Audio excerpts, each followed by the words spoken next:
Some fathers protect their children from monsters. Others become the monster their children can't escape.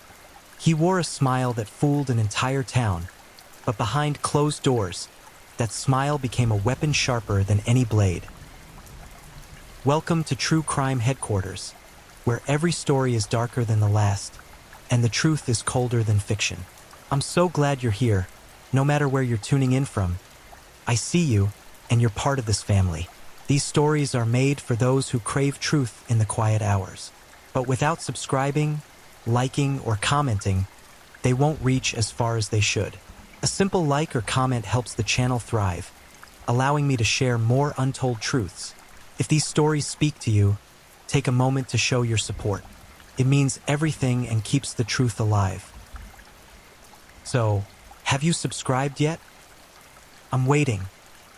Done? Great, thank you. I want you to know that every click and comment counts, and you are very important and highly welcomed here. This is the story of the Jose Leonardo Quevedo Torizo case. The man who promised to heal became the architect of unspeakable horrors. Tonight, we descend into the darkness of Jose Leonardo Quevedo Torizo, a father, a respected community member, a predator who transformed his own home into a chamber of nightmares. This is not just a story about evil. This is about how evil learns to hide in plain sight, wearing the mask of normalcy while destroying innocence one calculated moment at a time.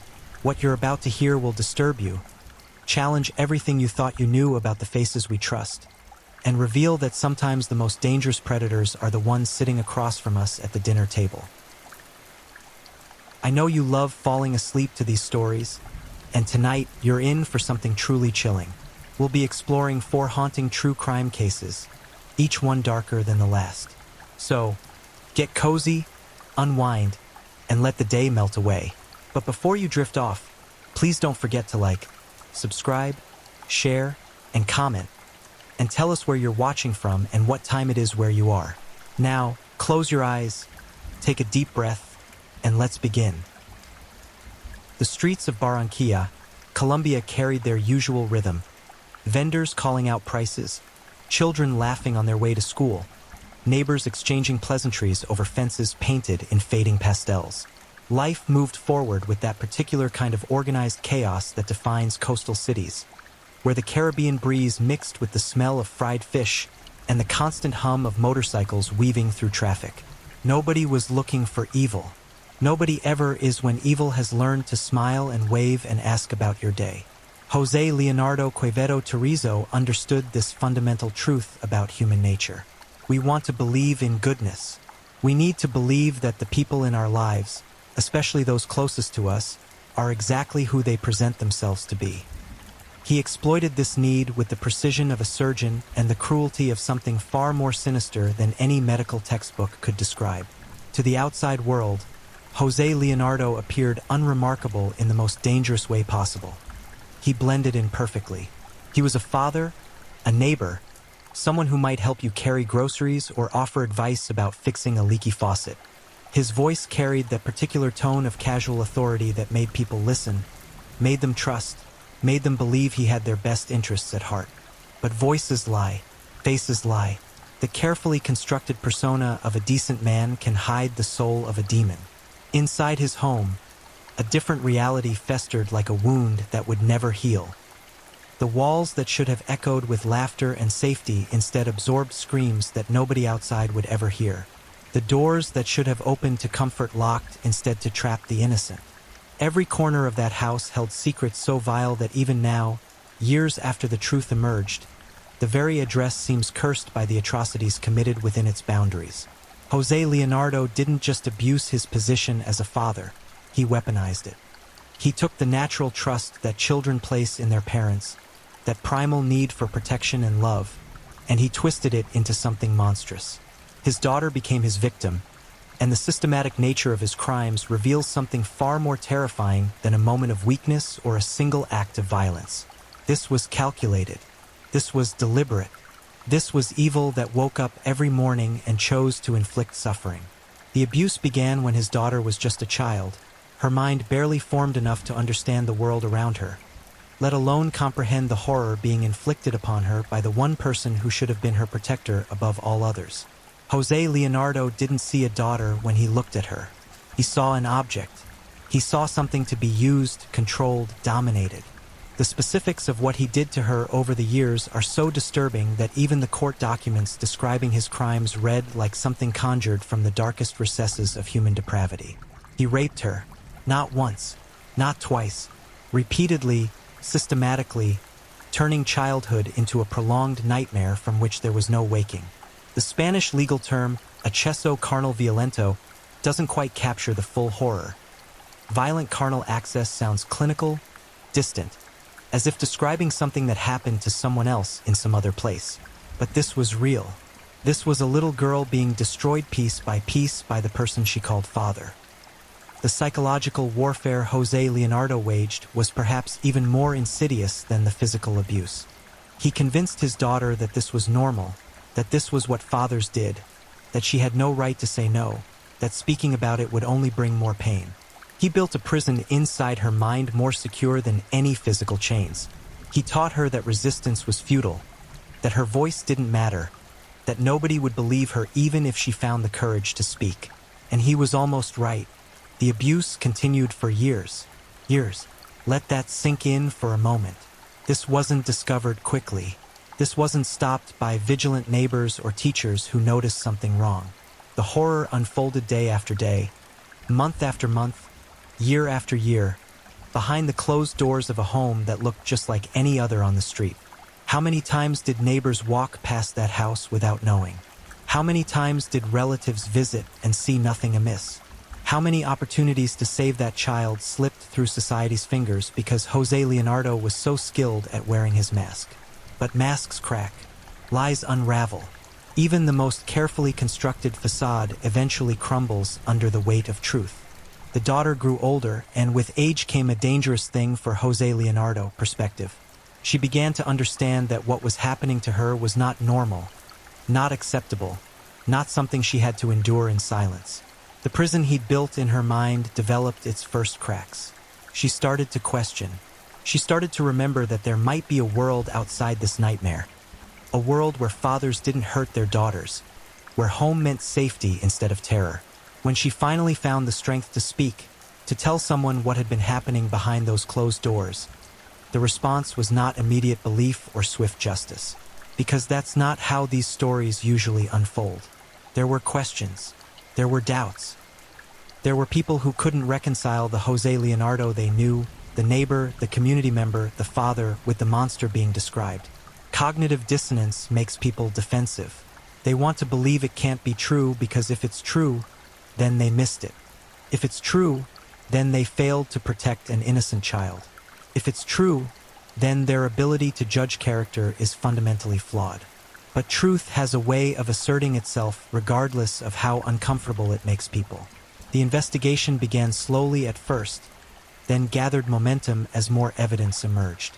The daughter's testimony was consistent, detailed, heartbreaking. The psychological evaluation revealed trauma patterns entirely consistent with long-term sexual abuse. The pieces of the puzzle came together to form a picture so ugly that even seasoned investigators found themselves shaken. Jose Leonardo's mask finally shattered completely. The respected community member became the accused monster. The father became the defendant. The man who had hidden behind normalcy found himself exposed under the harsh light of justice. But exposure was just the beginning. The legal system had to confront what he'd done, had to find words adequate to describe the indescribable, had to determine a punishment that could somehow account for years of stolen innocence, shattered trust, and psychological devastation. The wheels of justice began to turn, slowly grinding toward a reckoning that had been delayed far too long. The community that had once seen Jose Leonardo as one of their own now looked at him with horror and disgust. Neighbors remembered interactions differently now, searching their memories for signs they might have missed. Friends distanced themselves, their association with him becoming a source of shame. The social fabric that had once protected him through ignorance now turned against him with the fury of collective betrayal. His daughter's courage in coming forward had done more than expose one predator. It had revealed uncomfortable truths about how predators operate, how they hide, how they rely on our unwillingness to believe that evil can wear such an ordinary face. Her voice, so long silenced and suppressed, finally rang out clear and strong, demanding to be heard, demanding justice, demanding acknowledgement of the years of suffering she had endured. The investigation deepened. Forensic psychologists examined the patterns of abuse. Legal experts prepared their case with meticulous attention to detail. The evidence mounted into an insurmountable wall that José Leonardo could not deny or explain away. His defenses crumbled. His excuses fell flat. The truth stood naked and undeniable before the court and before the public. What had happened in that house in Barranquilla was not an isolated incident or a momentary lapse in judgment. It was sustained, calculated, systematic abuse of the worst kind imaginable. A father destroying his own daughter's childhood, her sense of self, her ability to trust, her understanding of what love and family should mean. José Leonardo Quevedo Torizo had committed crimes that scarred not just his victim but the entire concept of fatherhood itself. Understanding what José Leonardo Quevedo Torizo did requires confronting some of the darkest aspects of human psychology. This chapter is not for the faint of heart, but it is necessary, because only by understanding how predators think, how they operate, how they justify their atrocities to themselves, can we hope to identify them before they destroy more innocent lives. José Leonardo did not wake up one morning and suddenly become a monster. His crimes were not impulsive acts of passion or temporary losses of control. What he did to his daughter was the result of a twisted psychology that had likely been developing for years before the abuse ever began. He exhibited every hallmark of a familial sexual predator. The grooming, the boundary violations that started small and escalated, the psychological manipulation that kept his victim silent and compliant. Grooming is a term that gets thrown around frequently in discussions of child abuse, but few people truly understand its insidious nature. Grooming is not a single act. It is a process, sometimes taking months or even years, where an abuser slowly normalizes inappropriate behavior, gradually desensitizing a victim to violations that would otherwise trigger alarm bells. It starts with seemingly innocent boundary crossings, inappropriate comments, unnecessary physical contact, invasions of privacy that get explained away as normal parental behavior. For José Leonardo's daughter, there was no clear moment where normal father-daughter interaction ended and abuse began. That's the horrifying genius of grooming. The transition is so gradual that the victim often can't identify when things went wrong. One day, she was a normal child with a normal father. Then, through countless small violations of trust and boundaries, she found herself trapped in a nightmare where her father was her rapist, and she had no memory of the journey from one reality to the other. The psychology of incestuous abuse reveals some particularly disturbing patterns. Unlike stranger abusers who must overcome a victim's natural wariness, familial abusers have built-in advantages. They have legitimate access to the child. They have authority the child has been taught to respect. They have the ability to control the child's environment completely. They can manipulate not just the child, but the entire family system to ensure their crimes remain hidden. José Leonardo wielded these advantages with devastating effectiveness. He controlled when his daughter could leave the house, who she could speak to, what she could say. He monitored her interactions with others, always vigilant for any sign that she might reveal his secrets. He punished any hint of resistance or independence with renewed violence and intimidation. He created a totalitarian system where he was absolute ruler and she was property to be used as he saw fit. The sexual abuse itself followed patterns documented in countless other cases, yet each instance remains uniquely horrifying. José Leonardo forced himself on his daughter with complete disregard for her physical or emotional well-being. The term acceso carnal violento, used in Colombian law, refers specifically to forced penetration, rape in its most explicit form. He did this to a child, his child, repeatedly. The physical pain, the tearing of tissue not meant to accommodate such violations, the infections and injuries that resulted, these were just the surface layer of damage. The psychological impact of such sustained abuse creates trauma that neurological studies show actually changes brain structure. The constant state of fear and helplessness alters how the developing brain forms connections. The hippocampus, crucial for memory formation, often shows reduced volume in childhood abuse survivors. The amygdala, which processes fear and emotion, becomes hyperactive. The prefrontal cortex, responsible for decision-making and emotional regulation, develops abnormally. Jose Leonardo wasn't just violating his daughter's body. He was literally reshaping her brain, creating wounds that might never fully heal. But perhaps even more devastating than the physical and neurological damage was the psychological warfare. Jose Leonardo systematically destroyed his daughter's sense of self-worth, her understanding of her own value as a human being. He taught her through repeated violation that she existed only for his gratification, that her needs and feelings were irrelevant, that resistance was pointless. This learned helplessness is one of the cruelest aspects of sustained abuse. Victims often stop fighting not because they accept what's happening, but because they've been conditioned to believe that fighting makes things worse. The isolation Jose Leonardo imposed on his daughter was another crucial element of his control. He limited her contact with potential allies. He monitored her communications. He created an environment where she had nobody to turn to, nobody who might help her escape. This isolation is not unique to his case. It's a standard tactic among familial abusers. By cutting off access to outside perspectives, the abuser becomes the victim's entire world.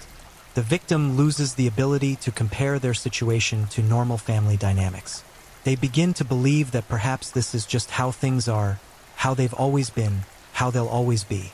Jose Leonardo also employed a tactic that psychological researchers call cognitive distortion, the ability to reframe clearly wrong actions as somehow justified or acceptable.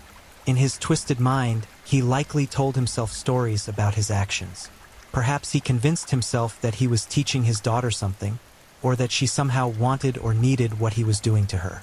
Abusers are skilled at creating narratives that absolve them of guilt, that transform their victims into willing participants or even instigators.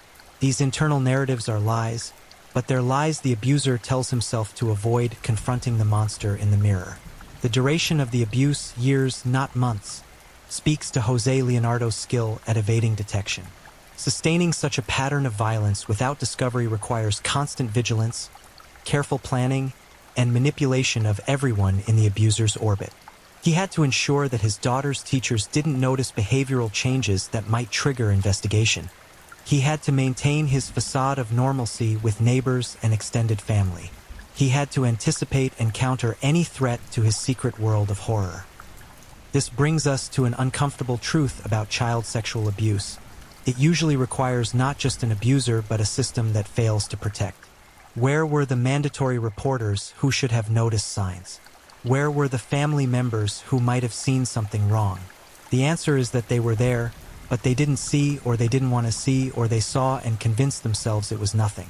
Jose Leonardo's crimes were his alone, but the conditions that allowed those crimes to continue for years were created by a society that still struggles to believe that such evil can exist in ordinary homes.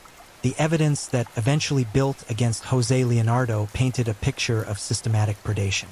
Medical examinations confirmed sexual abuse. Psychological evaluations documented trauma patterns. The daughter's testimony provided detailed, consistent accounts that only someone who had lived through such horror could provide. The forensic evidence was overwhelming, undeniable, damning. Yet even in the face of such evidence, Jose Leonardo reportedly showed little genuine remorse. This is another common pattern among sexual predators. Even when caught, even when convicted, they often maintain that they did nothing wrong or that their actions were somehow justified. The cognitive distortions that allowed them to commit their crimes in the first place don't suddenly disappear when faced with consequences. The narcissism and entitlement that made them believe they had the right to violate others doesn't evaporate in a courtroom. Some reports suggest that Jose Leonardo attempted to shift blame, to minimize what he'd done, to portray himself as the victim of misunderstanding or false accusations. This too is standard predator behavior. They cannot accept responsibility for their actions because doing so would require confronting the enormity of their crimes, acknowledging the irreparable harm they've caused. Instead, they retreat into denial, anger, and self-pity. The psychiatric evaluations conducted on Jose Leonardo would have attempted to understand what drove his behavior. Was he a pedophile whose sexual attraction was specifically to children? Was he a sadist who derived pleasure from inflicting pain? Was he an opportunistic predator who abused because he could, because he had power and his daughter had none? The answers to these questions matter for prevention and treatment strategies, but they don't change the fundamental reality. He chose to commit these crimes. He chose to hurt his daughter. He chose evil over and over again for years.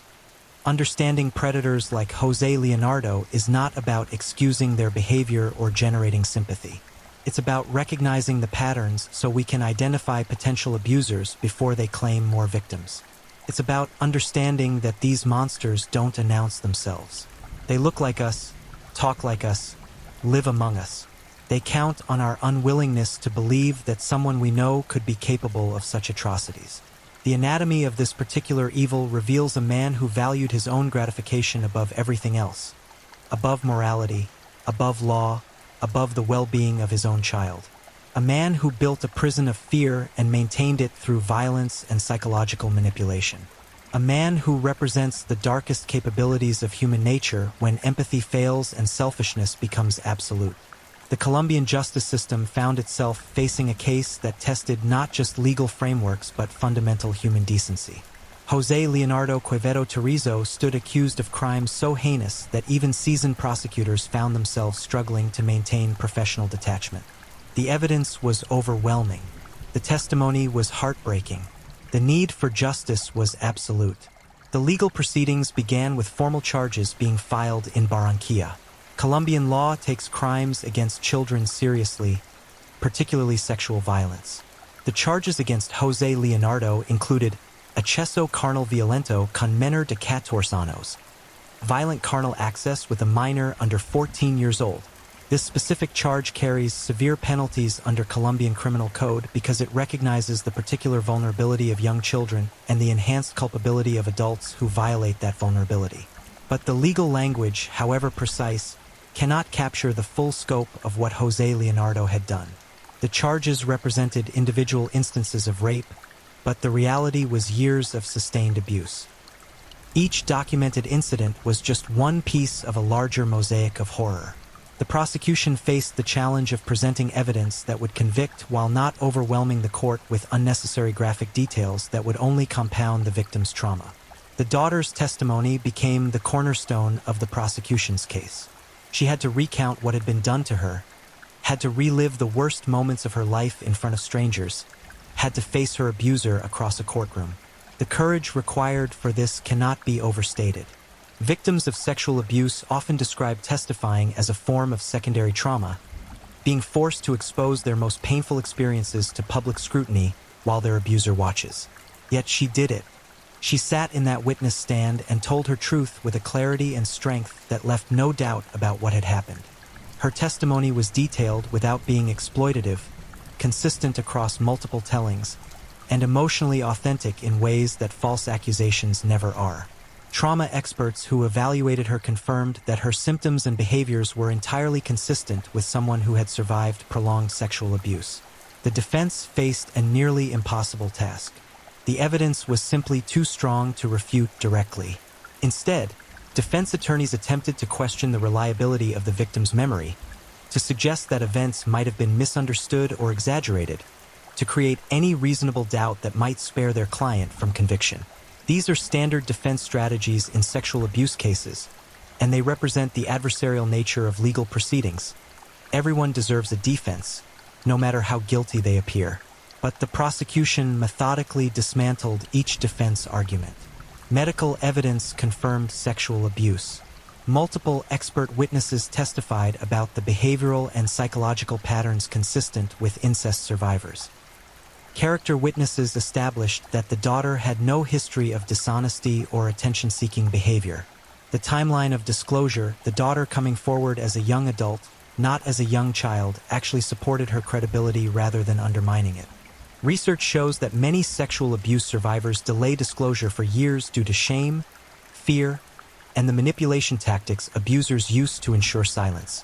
The trial became a public spectacle in Barranquilla, not because of media sensationalism, but because the community needed to confront what had happened in their midst.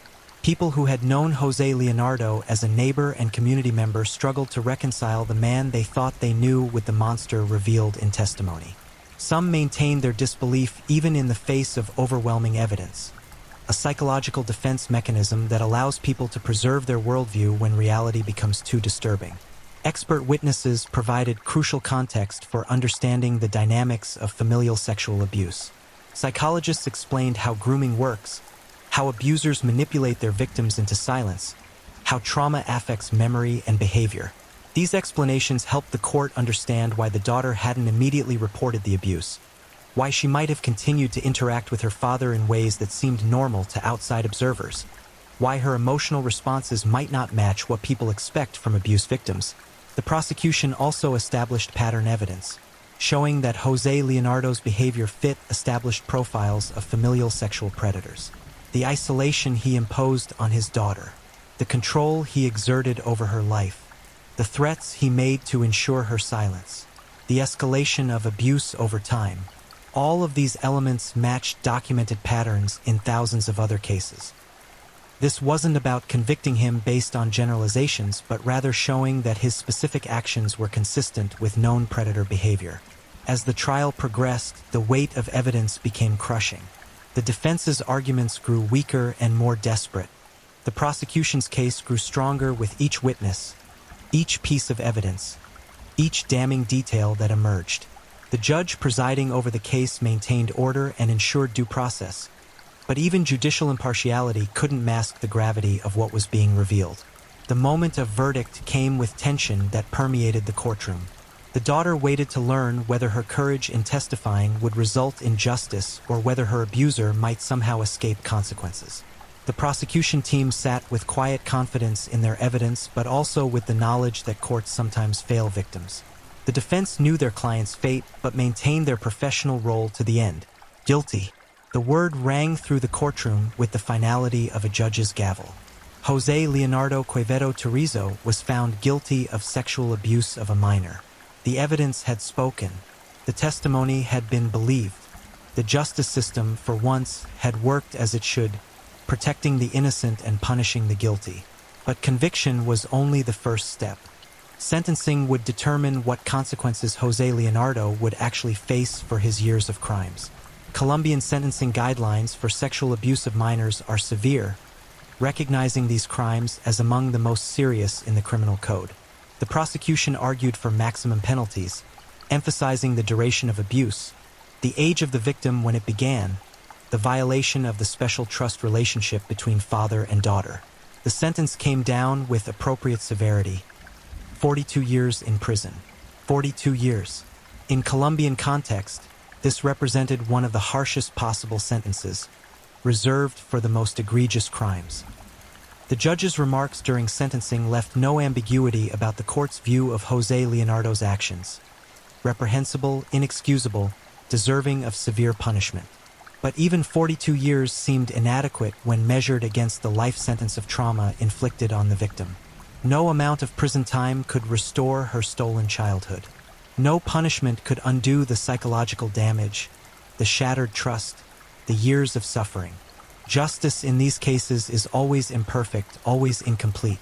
The best the legal system can offer is accountability, consequences, and a public acknowledgement that what happened was wrong, and that society stands with the victim, not the abuser. The conviction and sentencing sent reverberations through Barranquilla and beyond. Media coverage of the case sparked conversations about child protection, about the prevalence of familial sexual abuse, about the importance of believing victims who come forward. The case became a reference point in discussions about Colombian child protection laws and enforcement. For the daughter, the verdict and sentence represented validation but not closure. Survivors of sexual abuse often report that legal proceedings, while necessary, don't provide the healing that people imagine. The trauma remains. The memories persist. The work of recovery continues long after the courtroom doors close. Jose Leonardo's conviction also raised uncomfortable questions for the community that had unknowingly harbored a predator. How had this continued for so long without detection? What signs were missed? What systems failed? These questions don't have easy answers, but asking them is crucial for preventing future cases. The legal outcome in this case represented a success for the justice system. Evidence gathered properly, prosecution conducted effectively, defendant convicted and sentenced appropriately. But it also highlighted the limitations of law in addressing the deeper social and psychological dynamics that enable child abuse. Legal consequences for abusers are necessary but not sufficient. Prevention requires education, awareness, reporting systems that protect children, and a culture that believes victims rather than reflexively defending accused perpetrators. Justice delivered doesn't mean suffering ended. For José Leonardo Quevedo Turizo's daughter, the conviction and sentencing marked not an ending but a transition into a different kind of struggle. The struggle to reclaim a life that had been hijacked by trauma before she was old enough to defend herself. Survivors of childhood sexual abuse face challenges that extend far beyond the years when the abuse occurred. The psychological impact creates ripples that affect every aspect of life, relationships, self-esteem, mental health, physical health, the ability to trust, the capacity to feel safe. The daughter in this case now faced the daunting task of healing from wounds that had been inflicted over years and that had shaped her developing brain and personality. Therapy became essential. Trauma-focused cognitive behavioral therapy, EMDR for processing traumatic memories, group therapy with other survivors, medication for managing anxiety and depression. All of these tools and more became part of the long journey toward recovery. Healing from childhood sexual abuse is not linear. There are setbacks and relapses. There are days when the weight of the past feels crushing and impossible to bear. The daughter had to reconstruct her sense of self, to discover who she might have been if her childhood hadn't been stolen. She had to learn that not all men are predators, that not all authority figures will abuse their power, that trust is possible even after trust has been so thoroughly betrayed. These lessons don't come easily or quickly. They require patience, support, and a commitment to healing that must be renewed daily. She also had to navigate relationships with other family members. Extended family often fractures after revelations of sexual abuse. Some relatives believe the victim immediately and offer unwavering support. Others struggle with cognitive dissonance, unable or unwilling to believe that someone they know could commit such crimes. Still others blame the victim, either explicitly or through subtle comments and behaviors that suggest she somehow invited or allowed the abuse. The daughter likely lost relationships with family members who chose José Leonardo's side, who maintained that she must be lying or exaggerating, who couldn't accept the truth of what had happened. These secondary losses compound the original trauma. Not only was she violated by her father, but she then lost portions of her extended family who refused to believe her. The isolation that José Leonardo had imposed during the abuse extended into the aftermath through family division and conflict. But she also found allies, other family members who believed her, who supported her decision to report the abuse, who stood by her through the trial. Friends who offered comfort without judgment. Therapists who provided professional support. Survivor communities where she could connect with others who understood her experience in ways that those who haven't survived abuse never can. The question of forgiveness inevitably arose. Society often pressures victims to forgive their abusers, suggesting that holding on to anger or refusing forgiveness somehow harms the victim more than the perpetrator. But forgiveness is not a requirement for healing. The daughter had every right to her anger, her hatred, her refusal to ever speak to or about her father with anything but contempt. Those feelings are valid. They're justified. They're protective. Some survivors do eventually reach a point where they can forgive, not for the abuser's sake, but as a way of releasing the emotional burden of hatred. Others never forgive and live full, healthy lives nonetheless. There is no correct path. Each survivor must find their own way through the aftermath. José Leonardo, meanwhile, began his 42-year sentence in a Colombian prison. Prison conditions in Colombia are notoriously harsh, and prisoners convicted of crimes against children often face particular danger from other inmates. Whether José Leonardo experienced violence from fellow prisoners, whether he was placed in protective custody, whether he showed any genuine remorse for his crimes, these details may never be fully known publicly. What is known is that he would likely die in prison. At 42 years, the sentence effectively amounted to life imprisonment. He would grow old behind bars if he survived that long. His freedom was taken just as he had taken his daughter's childhood. His choices had consequences that he would live with for whatever years remained to him. But even with Jose Leonardo locked away, his impact continued to reverberate. His daughter carried the scars of what he'd done. She would always be a survivor of childhood sexual abuse. That identity, while not her entire identity, would be part of her forever. The work of integration, making the trauma a part of her story rather than allowing it to be her entire story, would take years, perhaps a lifetime. The case also left lessons for society at large. Jose Leonardo's crimes were possible because of cultural factors that enable abuse: the privacy afforded to families, the reluctance to interfere in parenting decisions, the tendency to believe respectable-seeming adults over children, the stigma that keeps victims silent. Preventing future cases requires addressing these enabling factors. Education about body autonomy for children is crucial. Teaching children that they have the right to refuse unwanted touch, even from family members. Teaching them the difference between appropriate and inappropriate touch. Giving them language to describe what's happening to them and assuring them that they will be believed if they report abuse. Training for mandatory reporters, teachers, doctors, counselors needs to be robust and ongoing. These professionals must know the signs of abuse, must understand that disclosures are rarely dramatic or clear-cut, must be prepared to report suspicions even when it means disrupting families or accusing respected community members. The legal system must continue to take these crimes seriously, to provide victim services that minimize secondary trauma, to prosecute cases thoroughly even when they're difficult. The 42-year sentence in this case sends a message that Colombia takes child sexual abuse seriously, but sentencing is only meaningful if it's consistently applied. Support services for survivors need to be accessible, affordable, and comprehensive.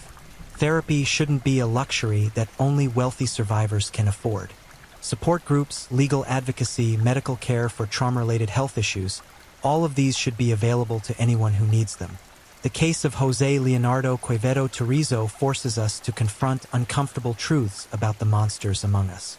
They don't always look like monsters. They don't always act like monsters in public. They hide behind normalcy, respectability, and the trust that society places in parents.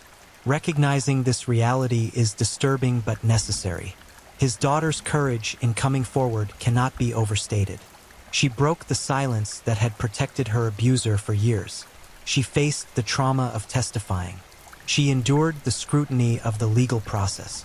She risked disbelief and judgment. She did all of this knowing that conviction wasn't guaranteed, that she might go through all that pain and see her father walk free.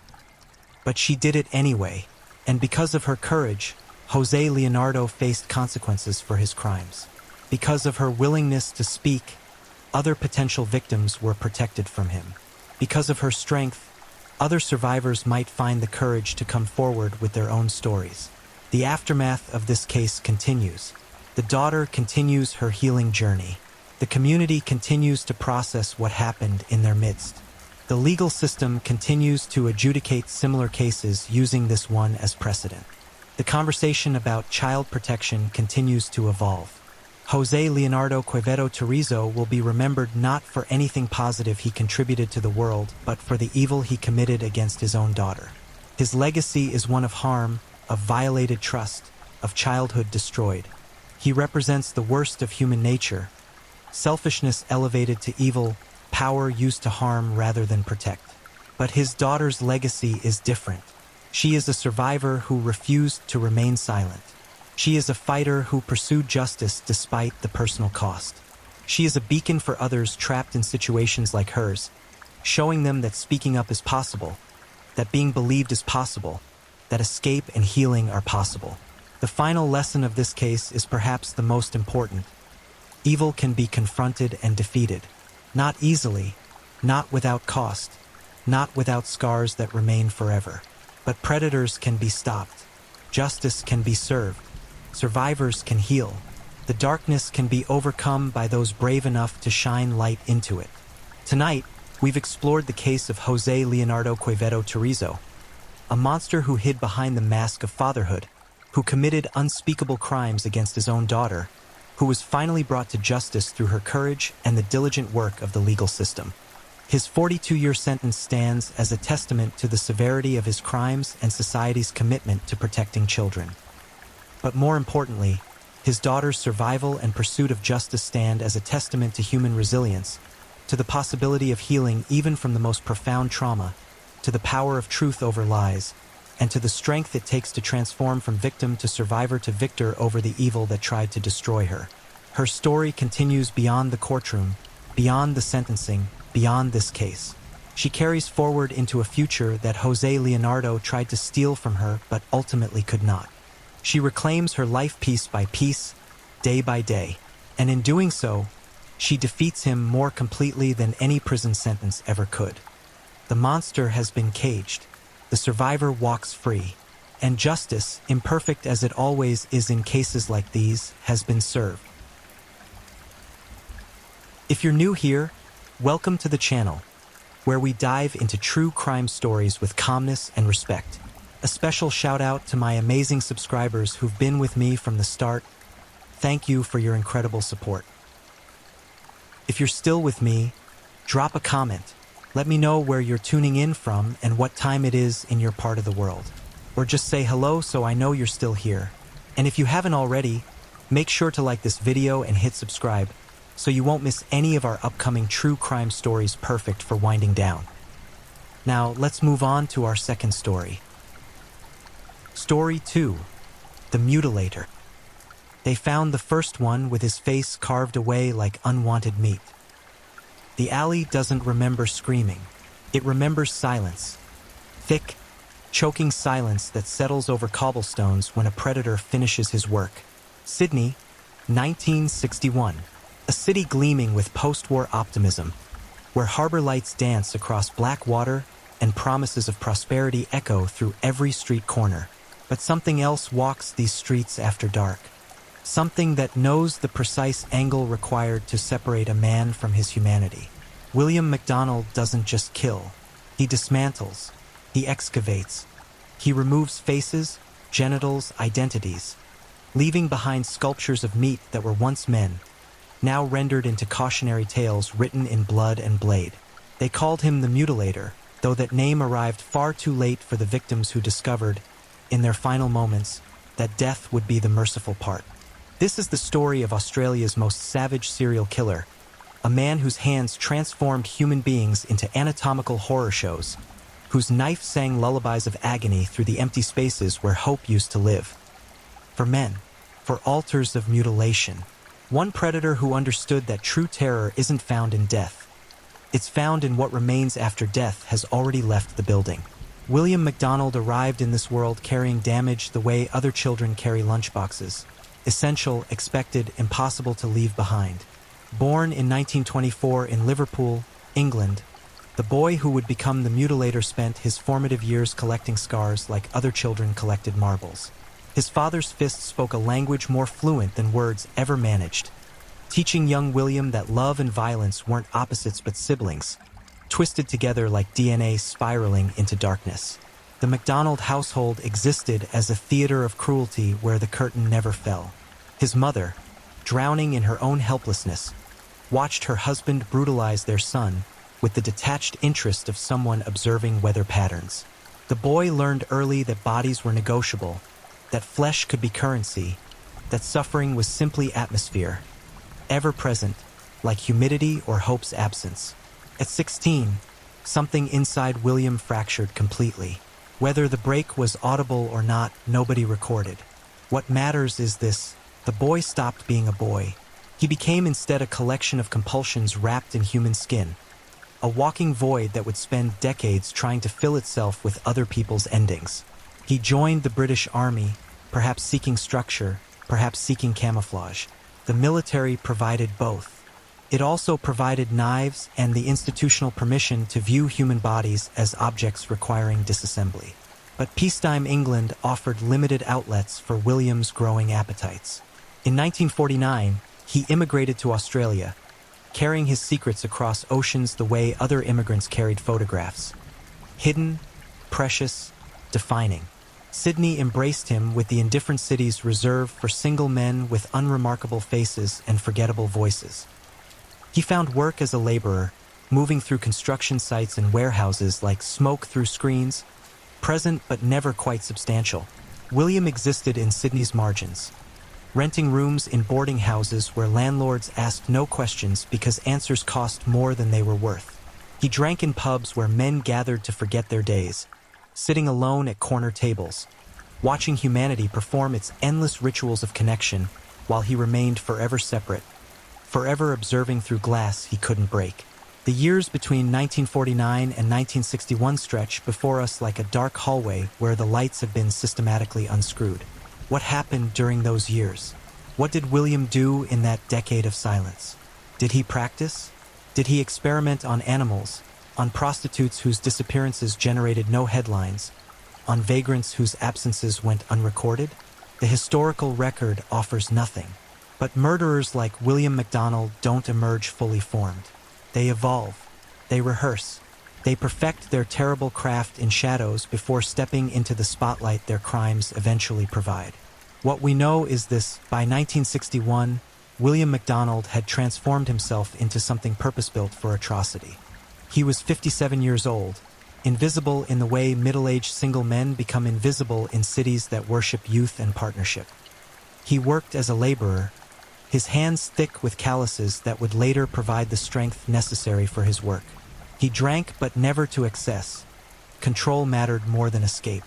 He spoke little, smiled less, moved through the world like a shark through dark water, all purpose and appetite, waiting. Sydney in 1961 hummed with prosperity. The war's shadow had finally retreated, replaced by the bright promise of modernity.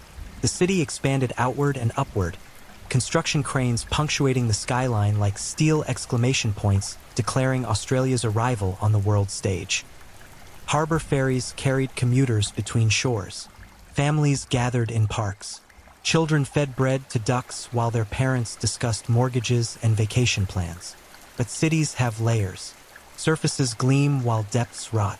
For every well-lit boulevard, a dozen alleys festered in darkness. For every family dining room, a dozen boarding house rooms sheltered isolation and rage. Sydney's margins teemed with the forgotten, drunks, drifters, men whose lives had curdled into quiet desperation, who sought connection in anonymous encounters that required neither names nor histories. These men became William MacDonald's hunting ground, not because they were easy prey, though they were, but because they were invisible. Their deaths would generate questions rather than investigations, footnotes rather than headlines. They existed outside the social contract that makes some lives matter more than others. They were perfect. William's sexuality remains contested territory even now, historians and psychologists debating whether his crimes expressed homosexual rage or something more complex and alien. What seems certain is this: William frequented areas where men met other men for sexual encounters, public toilets, parks after dark, certain pubs where unspoken codes governed interaction. Whether he participated in these encounters or merely observed, whether he felt desire or disgust or both simultaneously, remains unknown. What matters is that he understood the ecosystem, its rituals and vulnerabilities, the way predators must understand their hunting grounds. He watched, he learned, he selected, and on June 4th, 1961, William MacDonald stopped watching and started doing. Alf Greenfield was 55 years old when William found him, or when William allowed himself to be found. The specifics of their encounter dissolved into the darkness of that June night, unrecorded and unrecoverable. Did they meet in a pub? A public toilet? Did Alf proposition William? Or did William engineer the meeting with the patience of someone who'd waited years for this moment? We'll never know. What we know is that somehow, these two middle-aged men ended up together in the laneway behind 57 Darlinghurst Road, in the heart of King's Cross. King's Cross in 1961 was Sydney's ID given geographic expression. A neighborhood where respectable people didn't linger after dark, where neon signs advertised pleasures that daylight would condemn, where the rules governing proper society loosened like rotting rope. The laneway behind Darlinghurst Road existed as one of countless forgotten spaces where the city's infrastructure met its appetites, where brick walls and broken bottles created amphitheaters for transactions requiring discretion. What happened in that laneway transformed William MacDonald from a disturbed man into something else entirely. He later claimed no memory of the specifics, describing a red fog that descended over his consciousness, a dissociative state where his hands worked independently of his will. This narrative, the helpful amnesia, the claim of fugue states, appears so frequently in violent offenders' testimonies that it's become a cliché. But whether William truly dissociated or whether he simply chose not to preserve these memories in narrative form, the result remained the same. Alf Greenfield died hard. The autopsy would later reveal the methodical savagery inflicted upon him, but those clinical findings couldn't capture the experiential reality. The terror, the pain, the incomprehension that must have flooded Alf's consciousness as William's knife began its work. Death didn't arrive quickly. William didn't want it to. The killer used a knife with surgical precision despite having no medical training. He stabbed Alf repeatedly, the blade puncturing organs, severing blood vessels, transforming the interior architecture of a living human body into abstract expressionism painted in red. But stabbing was merely prologue. After death had finally granted Alf the mercy of unconsciousness, William continued working. He mutilated the corpse's genitals, cutting and slashing with focused intensity that suggested purpose rather than frenzy. Then he carved away portions of Alf's face, removing features that made him recognizable, that made him human. The mutilations weren't random. They displayed intention, even artistry of a terrible kind. William was making a statement, though whether he could have articulated what that statement meant remains doubtful. He left Alf's body in the laneway like discarded packaging, then disappeared into King's Cross's labyrinth of streets and alleys and forgotten spaces where one middle-aged man looked much like another. Dawn found the corpse. A worker arriving early at a nearby business discovered what remained of Alf Greenfield and immediately understood that this wasn't a bar fight gone wrong or a robbery turned violent. This was something else, something worse. The police arrived with the sunrise, establishing perimeters, photographing evidence, trying to transform this horror into something comprehensible through documentation and procedure. Detective Inspector Ray Kelly caught the case. Kelly was a career detective who'd seen Sydney's violence in most of its expressions: domestic murders, gangland killings, robberies turned fatal. But standing in that laneway, observing what had been done to Alf Greenfield, Kelly understood immediately that this case was different. The mutilations spoke of something beyond anger or greed or any emotion Kelly could name. They suggested a mind operating according to rules no healthy human could comprehend. The removal of the genitals, the defacement, the methodical nature of the injuries, all pointed towards something deeply wrong with whoever had wielded that knife. Kelly had investigated murders committed in rage, murders committed for profit, murders committed in self-defense. But this was murder as self-expression, violence as communication, cruelty as craftsmanship. The investigation commenced with all the resources Sydney's police department could muster. Detectives canvassed King's Cross, interviewing prostitutes and bar owners, and the men who frequented the area after dark seeking pleasures that daylight couldn't accommodate. But King's Cross existed as a community built on discretion.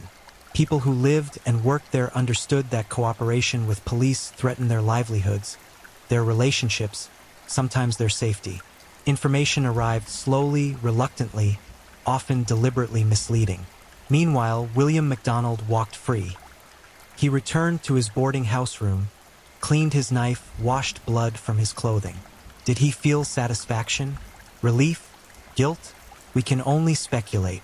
What seems certain is that he'd crossed a threshold from which no return was possible. He transformed fantasy into reality, impulse into action. And rather than satiating his appetites, that first murder only awakened deeper hungers. Weeks passed. The investigation generated leads that dissolved into dead ends.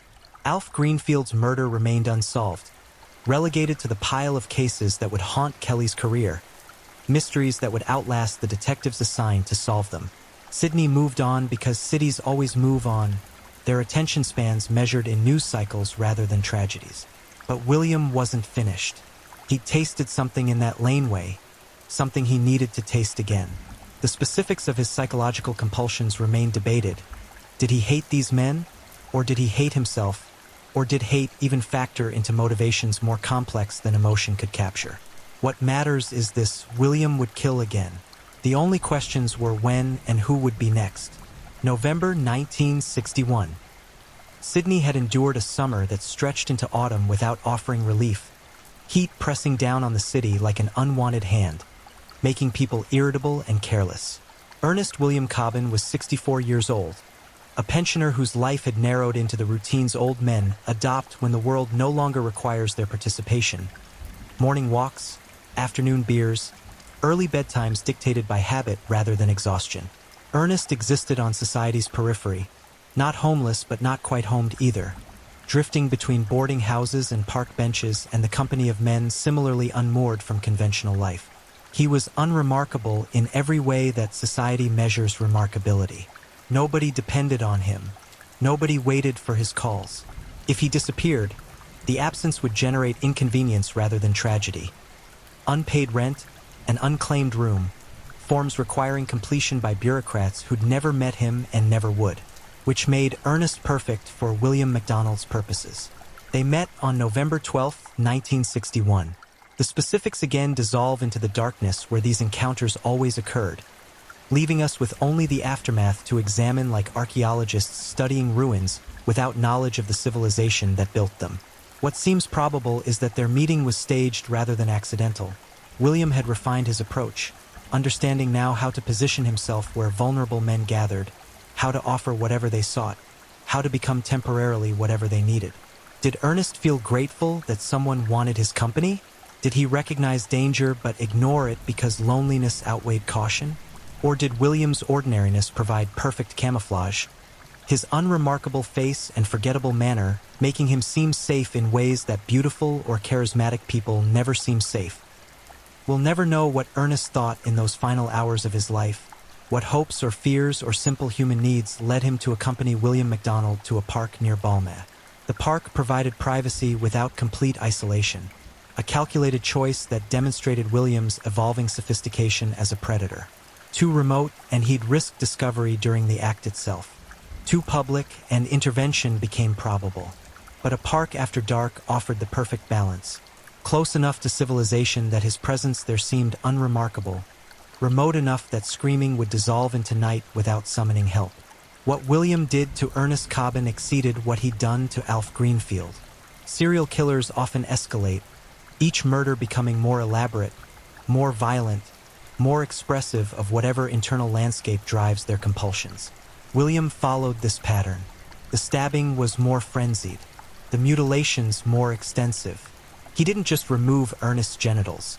He destroyed them, grinding them into unrecognizable tissue with the dedication of someone trying to erase an equation from a blackboard. Ernest's face received similar attention, carved and slashed until features surrendered to abstraction. But William added new elements to his work. He stabbed Ernest through the back, the blade penetrating with such force that it punctured organs and scraped bone. The angle of these wounds suggested they'd been inflicted while Ernest lay helpless, perhaps already dying from earlier injuries, unable to resist as William continued his terrible project. The stab wounds to the back weren't necessary for killing. Ernest was already dead or dying. They served another purpose. They expressed something William needed to express, though what that something was remains locked in the private language of his psychopathy. Morning revealed Ernest's body. A groundskeeper arriving for his shift discovered the corpse and immediately summoned police. Detective Inspector Kelly stood over Ernest Cobbin's remains and felt his stomach tighten with recognition. The mutilations, the locations of the wounds, the methodical defacement. This was the same killer who'd murdered Alf Greenfield 5 months earlier. Sydney had a serial killer. The investigation intensified. Additional detectives joined the task force. Newspapers, which had treated Alf Greenfield's murder as an isolated incident of violence in a rough neighborhood, now recognized a pattern emerging. Headlines announced that a maniac stalked Sydney's streets, though they carefully avoided specifying which streets or which demographic he targeted. Homosexuality remained illegal in Australia in 1961, spoken of only in whispers and euphemisms, acknowledged without being named. This created a terrible dynamic. The men most at risk, those who frequented areas where men met men, were also the least likely to cooperate with police. Reporting suspicious encounters meant potentially exposing their own illegal activities, risking arrest or social destruction. Some victims remained silent because silence seemed safer than visibility. This allowed William MacDonald to continue hunting in an ecosystem where his prey had been trained not to cry for help. Kelly understood the challenge. He and his team interviewed countless men, taking statements in rooms where the air hung thick with mutual discomfort and unspoken judgments. Some interviews yielded useful information, descriptions of suspicious men, accounts of near misses, details about the social networks and unspoken codes governing these underground communities. But much remained hidden, protected by the same secrecy that made these men vulnerable in the first place. Meanwhile, William maintained his routines. He worked his laboring jobs, attended his local pubs, paid his rent on time. His landlords remembered him as quiet, clean, unremarkable. His co-workers recalled nothing distinctive about him. He did his work competently but without enthusiasm, spoke when necessary but never superfluously, existed among them without ever quite being one of them. He was the perfect gray man, remarkable only in his unremarkability, memorable only in how completely forgettable he seemed. But something was building inside William. The interval between murders was shrinking. Where 5 months had separated his first and second killings, only a month would pass before he killed again. The compulsion was tightening its grip, demanding satisfaction with increasing frequency and intensity. Or perhaps William was simply becoming more comfortable with his work, more confident in his ability to kill without consequence. Either way, the acceleration meant more men would die and die soon. The city held its breath without quite knowing it was holding anything. November surrendered to December. Christmas approached with its usual fanfare of decorations and shopping and forced cheer. Families planned celebrations. Children counted days until holiday break. And William MacDonald walked among them, carrying his knife and his hungers, waiting for the right moment and the right victim. On December 21st, 1961, 4 days before Christmas, William found what he was looking for. Or rather, he created the circumstances necessary for what he sought to find him. The victim was Frank Gladstone McLean, a 60-year-old man whose life story reads like Ernest Cobbins with minor variations. Another pensioner, another solitary man, another individual whose disappearance would generate paperwork rather than panic. Frank spent his days in hotels and his evenings in parks, seeking connection in whatever forms it presented itself. He was lonely. Loneliness makes people vulnerable in ways that have nothing to do with physical strength and everything to do with the human need to believe that the person extending kindness might actually be kind. William approached Frank with whatever narrative he'd perfected through practice. Did he offer companionship? Sex? Simply a shared drink and conversation? The specific bait matters less than Frank's decision to accept it. They left together, 2 middle-aged men disappearing into Sydney's nighttime geography, and nobody who saw them leave could have predicted what would happen next. They ended up at a public toilet block near Adelaide Street. Public toilets served as gathering points for men seeking men, their architecture of stalls and urinals providing enough privacy for quick encounters while remaining public enough to create the illusion of safety. Frank entered that toilet block alive. He would never leave it. William's attack was immediate and overwhelming. He'd refined his approach through practice. The initial strike needed to incapacitate the victim before they could resist or cry out. Frank received the full force of William's violence, the knife plunging into his body with the expertise of repetition. He died on the floor of a public toilet, surrounded by porcelain and tile, and the smell of disinfectant failing to mask decay. But death was only the beginning of William's work. With Frank's corpse at his feet, William began the mutilations that had become his signature. The genitals were destroyed with systematic thoroughness. The face was carved into ruin. The body received additional stab wounds that served no purpose except expression. William communicating something he couldn't verbalize, writing in flesh and blood a message only he could read. The savagery exceeded his previous murders. The mutilations were more extensive, the wounds more numerous, the time William spent with the corpse longer. Serial killers often describe a cooling-off period after murders, a span during which their compulsions temporarily satisfy themselves. But William's cooling-off periods were shrinking. His need was growing. The monster was feeding itself, becoming stronger with each kill, demanding more frequent sacrifice. William left Frank's body in the toilet block and disappeared into the night. Dawn brought discovery. An early morning pedestrian stumbled upon the carnage and immediately summoned police. When Kelly arrived at the scene, he knew before the briefing was complete. The mutilations told their own story, written in a language only one man in Sydney spoke fluently. 3 murders in 7 months. The task force expanded again. Every available detective was pulled into the investigation. The murders received front-page coverage, though newspapers still danced around the specifics. "A man found murdered" became the standard phrase, vague enough to avoid identifying the locations or the likely connections between victims. But anyone paying attention understood what was happening.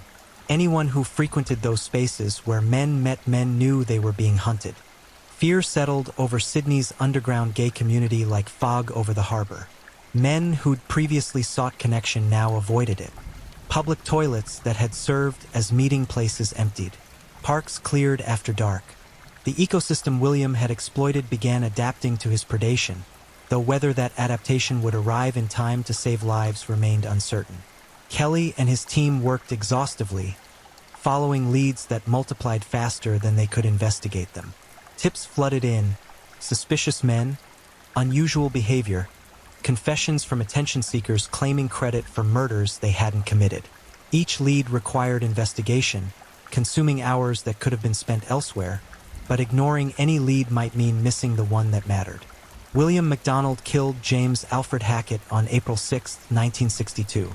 James was 51 years old, a laborer who drank more than he should and lived less well than he'd hoped. His life had become a series of disappointed expectations and adjusted ambitions, shrinking year by year until it fit comfortably into the boarding house rooms and corner pubs that constituted his entire geography. James met William in a hotel in Darlinghurst, that same neighborhood where Alf Greenfield had died 11 months earlier. Whether William was drawn back to his first killing ground by some psychological need, or whether he simply recognized the area's continued usefulness remains unclear. What matters is that James made the fatal mistake of trusting William enough to leave the hotel in his company. They walked to nearby Burke Street. William carried his knife the way other men carried wallets, essential equipment for the activities he had planned. What conversation passed between them as they walked? Did James sense danger? Or did William's ordinariness continue providing perfect camouflage, making the threat invisible until the moment it became inescapable? The attack occurred in a laneway, another forgotten space where the city's grid created temporary privacy. William's assault was immediate and catastrophic.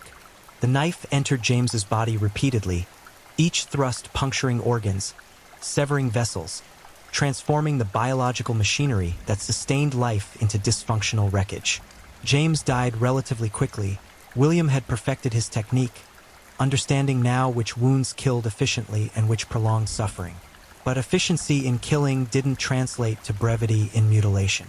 With James dead at his feet, William continued his work with the dedication of someone completing a ritual they couldn't abandon even if they wanted to.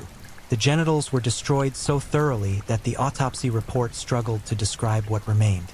The face received similar attention, carved and slashed until James's identity existed only in dental records and fingerprints, the bureaucratic markers that outlast flesh. William added new refinements to his signature. He stabbed James through the buttocks with such force that the knife penetrated deep into the body cavity. The wound served no practical purpose. James was already dead.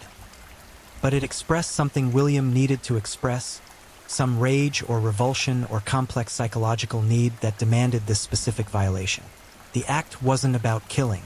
It was about degradation, about transforming a human being into meat and then transforming that meat into a message only William could read. He left James's body in the laneway and vanished once more into Sydney's anonymous crowds. But something was different this time. William was unraveling. The discipline that had allowed him to kill 3 men without leaving useful evidence was fragmenting. His control was slipping. Whether this resulted from psychological deterioration or simply exhaustion, maintaining the double life of ordinary laborer and serial killer requires enormous energy. The effect was the same. William was making mistakes. A witness had seen him with James Hackett at the hotel. Not close enough to identify with certainty, but close enough to provide a description. Middle-aged, average height, unremarkable features, the kind of face that populated Sydney in thousands of iterations but which became suddenly significant when connected to murder. The witness worked with a police sketch artist, producing an image that approximated William's appearance without quite capturing it. The sketch was circulated to newspapers, published with urgent pleas for information. More witnesses came forward. A man remembered seeing someone matching the sketch in the area where Ernest Cobbin was killed. Another recalled a similar-looking individual near the Frank McLean murder scene. The sightings didn't provide identification, but they established pattern and presence. William MacDonald was becoming visible. Kelly intensified the investigation, focusing resources on areas where the murders had occurred. Undercover officers were deployed, positioned in parks and public toilets, watching and waiting. The strategy was ethically complicated, using vulnerable men as bait to catch a predator. But desperation makes moral ambiguity seem acceptable. For men were dead. Without intervention, more would follow. William, meanwhile, struggled with the aftermath of his fourth murder. Something had shifted inside him. Whether he felt guilt or fear or simply the exhaustion of maintaining his facade, he began drinking more heavily. His co-workers noticed changes in his behavior, increased irritability, longer absences, a general deterioration of the already minimal social connections he'd maintained. His landlord observed that William seemed distracted, forgetting to pay rent on time, keeping irregular hours. But William wasn't done killing. Despite the increased police presence, despite the published sketches and heightened awareness, the compulsion that drove him demanded satisfaction. Serial killers often describe their urges as separate from themselves, as intrusive thoughts they can't control or resist. Whether this represents genuine psychological compulsion or narrative convenience, claiming victimhood while perpetrating atrocity remains debated. What seems certain is that William felt driven to kill again, regardless of risk. On November 6, 1962, exactly 7 months after murdering James Hackett, William attempted to claim another victim. This time, however, the intended victim survived. The man, whose name has been withheld from public records, was walking through a park after dark when William approached and attacked him with his knife. But the victim fought back with the strength of someone who understood that submission meant death. He wrestled with William, suffering serious injuries in the process but managing to break free and run for help. William fled the scene, leaving behind evidence he couldn't retrieve. Blood that wasn't all the victim's, fibers from his clothing, and most importantly, a witness who'd seen his face up close and could provide detailed identification. The survivor's description matched the sketch that had been circulating. Police finally had concrete evidence connecting a specific individual to the murders. The investigation converged on William MacDonald with the sudden focus of scattered light passing through a lens. Detectives identified him through witness descriptions and began surveillance, watching his movements, documenting his routines. They discovered he'd been in the vicinity of all 4 murders, working jobs near each crime scene, living in boarding houses within walking distance. The circumstantial evidence accumulated like snow, each flake insignificant individually but collectively building into something substantial. On November 16, 1962, police arrested William MacDonald at his boarding house. He offered no resistance, surrendering with the exhausted compliance of someone who'd been running for years and was finally relieved to stop. Detectives transported him to the station for interrogation. Kelly, who'd spent 18 months hunting this killer, conducted the initial interview. William's responses were notable for their restraint. He didn't deny involvement. He didn't claim innocence. But he also didn't confess comprehensively. Instead, he described the murders as occurring in a fog, claimed he couldn't remember specific details, suggested that someone else had controlled his hands while his consciousness watched from a distance. This narrative, the dissociative serial killer who kills without really killing, is so common among violent offenders that psychologists have devoted entire studies to examining its function. Does dissociation actually occur? Or is it a convenient fiction that allows killers to acknowledge their crimes without accepting full responsibility? In William's case, the dissociation claim seemed partially genuine. He could provide details about the murders that only the killer would know, but his delivery was mechanical, affectless, as though describing events he'd witnessed rather than perpetrated. When confronted with crime scene photographs, he showed no visible emotion.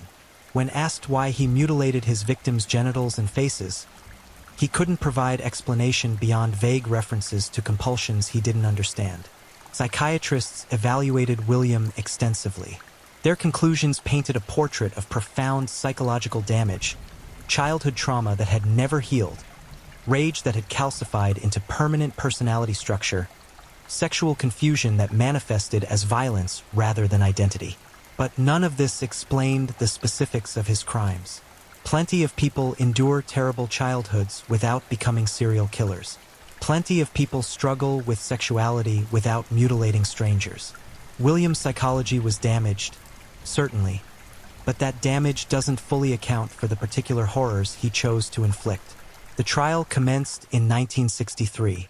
William pleaded guilty to 4 counts of murder, sparing everyone the ordeal of a full trial but also denying the public complete understanding of his motivations and methodology. The prosecution presented evidence methodically: forensics, witness testimony, William's own partial confessions. The defense argued for leniency based on diminished capacity, claiming William's psychiatric problems reduced his culpability. The judge wasn't persuaded. William MacDonald was sentenced to life imprisonment with hard labor. The sentence reflected not just the 4 proven murders, but the understanding that William represented an ongoing danger. He would never be released. He would die in custody, his life circumscribed by prison walls, his hungers forever unsatisfied. But questions lingered, for murders seemed insufficient to explain William's level of sophistication. Serial killers typically commit numerous murders before being caught, their early attempts clumsy and their later crimes refined through practice. William's first murder displayed considerable competence. Had there been others? Practice victims whose bodies were never found or whose deaths were never connected to William? The answer remains unknown. William never confessed to additional murders, and no evidence emerged linking him to other unsolved cases. But the possibility haunts the investigation. How many died before William became the mutilator? William MacDonald entered Long Bay Correctional Complex in 1963 as prisoner number 4145. The prison, located in Sydney's southeastern suburbs, housed New South Wales's most dangerous criminals behind walls designed to contain violence and prevent escape. William joined a population of murderers, rapists, and violent offenders whose crimes had earned them society's permanent rejection. But even among criminals, hierarchy exists. And even among murderers, William MacDonald occupied a particular category. His crimes weren't crimes of passion or profit.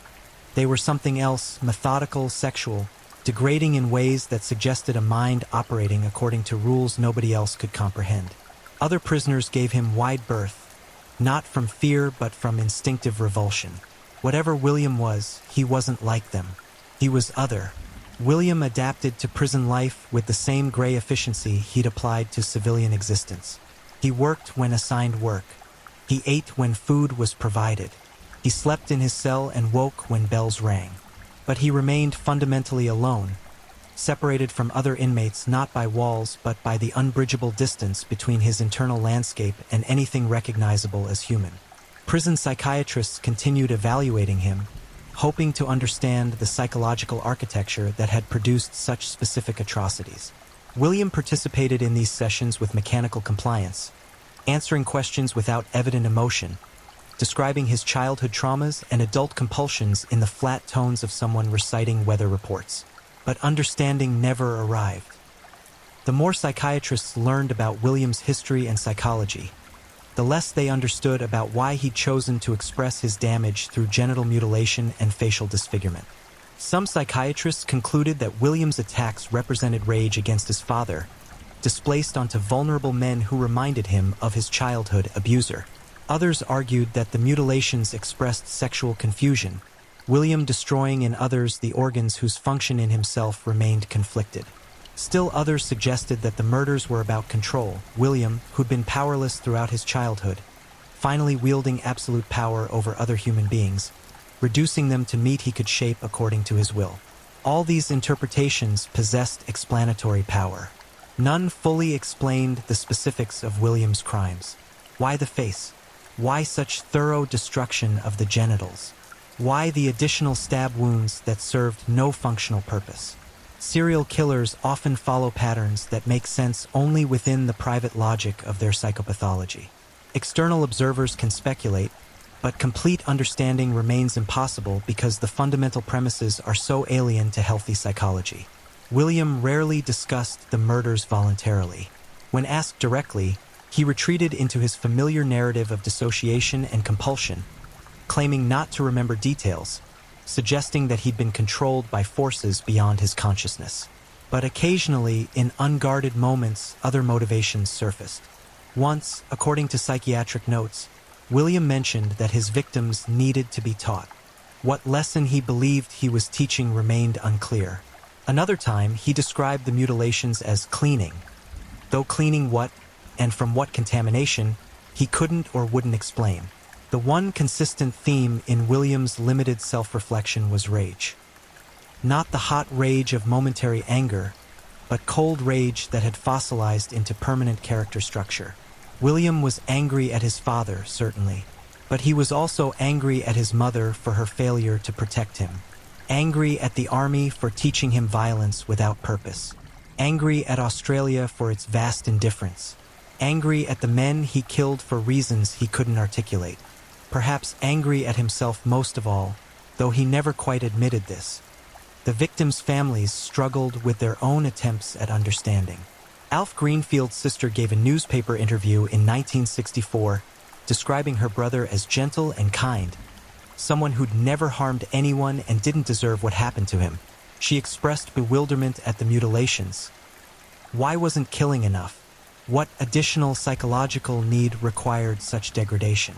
The questions had no satisfying answers. Evil of this magnitude resists explanation because explanation requires shared premises, and William MacDonald's premises were not shared by healthy minds. Ernest Cobbin had no family to speak for him, no siblings to give interviews, no children to demand justice, no parents still alive to mourn him. His death generated paperwork and a modest funeral attended by social workers and distant acquaintances who came from duty rather than grief. Ernest disappeared from the world quietly, remembered primarily as a statistic in discussions of serial murder rather than as a person who'd lived and hoped and mattered. Frank McLean's adult children struggled with shame alongside grief. Their father's murder forced them to confront aspects of his life they'd preferred not knowing. The circumstances of his death, killed by another man in a location suggesting sexual encounter, required them to reassess everything they'd believed about him. Some families find such reassessment impossible and choose instead to preserve their illusions. Others embrace complexity, recognizing that people contain multitudes and that knowing all of someone doesn't require approving all of someone. Frank's children chose the latter path eventually, though it took years. James Hackett's family responded with rage. His brother told investigators that he wanted William MacDonald executed, wanted him to experience the terror and pain he'd inflicted on James. The brother attended every parole hearing, though William would never actually face parole, carrying photographs of James alive and happy, forcing officials to see the victim as a person rather than a case number. This performance of grief served a function beyond personal catharsis. It reminded the system that crimes aren't abstract violations of law, but wounds inflicted on real people whose absence diminishes the world. The survivor of William's final attack, the man who fought back and lived, never recovered completely. Physical wounds healed, leaving scars that traced the knife's path across his torso. Psychological wounds proved more persistent. He developed hypervigilance, startling at sudden movements, avoiding public spaces after dark. Therapy helped, but trauma rewires the nervous system in ways that counseling can only partially address. He lived, yes, but he lived differently, forever carrying the knowledge that predators walk among us wearing ordinary faces, waiting for opportunities we create through simple acts of trust. Sydney itself struggled with the aftermath. The murders had exposed the city's underground gay community to public scrutiny at a time when homosexuality remained criminalized and stigmatized. Some activists argued that the murders demonstrated the dangers of forcing people into secrecy, that decriminalization would allow safer environments where victims could report threats without fear of arrest. Conservative voices countered that the murders proved the inherent dangers of homosexual life, using Williams' crimes as evidence for continued criminalization. These debates occurred largely without input from the communities most affected. Gay men in 1960s Australia existed in a space between visibility and invisibility, acknowledged enough to be condemned, hidden enough to be vulnerable. William MacDonald's murders made them briefly visible in the worst possible way, as victims of violence that newspapers described in euphemisms while everyone understood the subtext. Years passed. William remained imprisoned, aging into his 60s and then 70s, his hair graying, his body softening, his knife hand growing arthritic. Other serial killers entered the prison system, men whose crimes made headlines, whose names became synonymous with horror. William became historical, his murders receding into the past tense even as he continued living, breathing, existing within prison walls. In 1983, psychiatrists evaluated William again as part of routine assessments. Their report noted that he remained fixated on his crimes, returning to them in conversation with the repetitive quality of someone picking at a scab. But he showed no remorse in any conventional sense. He acknowledged that his actions were wrong because society defined them as wrong, but he couldn't access the emotional understanding that would make that wrongness meaningful. His victims remained abstractions to him, symbols rather than people, objects upon which he'd projected his pathology rather than individuals whose lives had value independent of his needs. The psychiatric report concluded that William remained dangerous and would always remain dangerous. Whatever wiring in his brain had allowed him to kill without empathy, to mutilate without horror, to watch men die without feeling their deaths as losses, that wiring was permanent. Age had diminished his physical capacity for violence, but it hadn't altered the fundamental structure of his mind. If released, he would kill again. The certainty was absolute. William MacDonald died in prison on May 12, 2015. He was 90 years old. His death was quiet, unremarkable, occurring in the prison hospital after a brief illness. No family claimed his body. No friends mourned his passing. The prison system arranged a pauper's burial, his remains interred in an unmarked grave. The man who'd made such indelible marks on other people's bodies left the world without marking his own final resting place. News of his death generated brief media coverage. Newspapers republished photographs from his trial. A middle-aged man with thinning hair and an expression of profound disconnection, looking at the camera without quite seeing it. Articles recounted his crimes in sanitized language, describing him as the mutilator, without detailing precisely what that title meant. Victims' families who were still alive learned of his death through these articles, experiencing complex emotions that defied simple categorization. Relief that he was finally gone. Anger that he'd lived so long while their loved ones had died young. Disappointment that his death by natural causes denied them the symbolic justice of execution. Criminal psychologists and historians of Australian crime used William's death as an occasion to reassess his crimes within the broader context of serial murder. How did William compare to other serial killers? What made his crimes distinctive? What, if anything, did his case teach us about the psychology of violence and the nature of evil? Several conclusions emerged from these reassessments. First, William's crimes demonstrated that serial killers aren't always the charismatic monsters of popular imagination. He wasn't charming or intelligent or particularly memorable. He was gray, ordinary, forgettable, which made him more dangerous, not less. Victims trusted him precisely because he seemed harmless. His ordinariness was his weapon. Second, William's mutilations revealed the insufficiency of simple explanatory frameworks. His crimes weren't about homosexuality or childhood trauma or any single factor. They represented a constellation of damages and compulsions that intersected in ways unique to his psychology. Reductive explanations: he killed because he hated gay men, He killed because his father beat him, capture fragments of truth without achieving complete accuracy. Third, William's case illustrated the challenges of investigating crimes against marginalized communities. The men he targeted were invisible by necessity, hiding their identities to avoid legal prosecution and social destruction. This invisibility made them vulnerable to predation and made investigating their murders more difficult.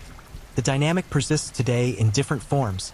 People who exist outside social recognition remain at heightened risk, and their victimization receives less attention and fewer resources than crimes against more socially valued individuals. The comparison between William MacDonald and other serial killers reveals both similarities and distinctions. Like many serial killers, William targeted vulnerable populations, people whose disappearances generated minimal investigation. Like many serial killers, he followed consistent patterns, developing a signature that allowed investigators to connect separate murders. Like many serial killers, he claimed dissociation and compulsion, narrating his crimes as something that happened to him rather than something he chose to do. But William's mutilations were distinctive. Most serial killers who engage in post-mortem mutilation do so for specific purposes: sexual gratification, concealment of identity, expression of rage. William's mutilations seemed to serve multiple purposes simultaneously, as though he was working through several psychological needs at once. The destruction of genitals suggested sexual conflict. The defacement suggested identity erasure. The additional stab wounds suggested rage. But no single explanation accounted for the totality of his actions. Some forensic psychologists have suggested that William's mutilations represented his attempt to transform his victims into something other than human, reducing them to meat so he could avoid confronting the enormity of what he'd done. If the corpse no longer resembled a person, then perhaps William could convince himself he hadn't killed a person. The theory possesses logical appeal but remains unprovable. William never articulated anything resembling this motivation, and attributing it to him requires speculation beyond available evidence. What remains indisputable is the suffering William caused. For men died in terror and agony, experiencing in their final moments the dissolution of everything they understood about human nature. The person they'd trusted revealed himself as predator. The encounter they'd anticipated revealed itself as trap. Their bodies, which had carried them through decades of life, became suddenly and catastrophically unreliable, failing under William's knife, betraying them into helplessness and death. The families of these men carried forward the weight of loss compounded by shame and confusion. They mourned not just the deaths but the manner of death, not just the absence but the circumstances surrounding that absence. They lived the rest of their lives knowing that someone they loved had died horribly, alone, at the hands of someone who viewed them as less than human. The survivor who fought back and lived carried his own burden, the knowledge that he'd survived through luck and resistance when others hadn't, the guilt that accompanies survival, the recurring nightmares where William's knife finds its mark and the outcome changes. Trauma doesn't require death. Sometimes survival itself becomes a form of ongoing dying, the past refusing to become past, the terror renewing itself with every triggering stimulus. Sydney as a city absorbed William's crimes into its history, adding them to the catalog of horrors that every long-established place accumulates. The specific laneways and parks where men died have changed, renovated, repurposed, or simply forgotten. New generations walk past these locations without knowing the blood that once stained the ground beneath their feet. Cities forget because cities must forget, because remembering every atrocity would make forward movement impossible. But some remember, historians of crime, families of victims, the survivor certainly, and those who study serial murder as a phenomenon, seeking patterns that might allow earlier detection and intervention, hoping that understanding how predators like William operate might prevent future predation. William MacDonald's legacy, if it can be called that, is fourfold. First, his crimes exposed the vulnerability of marginalized communities and the ways that social stigma creates conditions for predation. Second, his ordinariness demonstrated that monsters don't always announce themselves as monstrous, that the most dangerous predators often wear the most forgettable faces. Third, his mutilations illustrated the inadequacy of simple psychological explanations for complex acts of violence. And fourth, his case reinforced the understanding that some people, once they cross certain thresholds of violence, can never be safely returned to society. The question that haunts every examination of William MacDonald is the same question that haunts all encounters with extreme violence. Why? Why did he choose mutilation over simple murder? Why the face and genitals specifically? Why these men at these times in these places? The answers William provided, dissociation, compulsion, fog, explain nothing while acknowledging everything. They confirm that something drove him to these acts without illuminating what that something was. Perhaps complete understanding is impossible.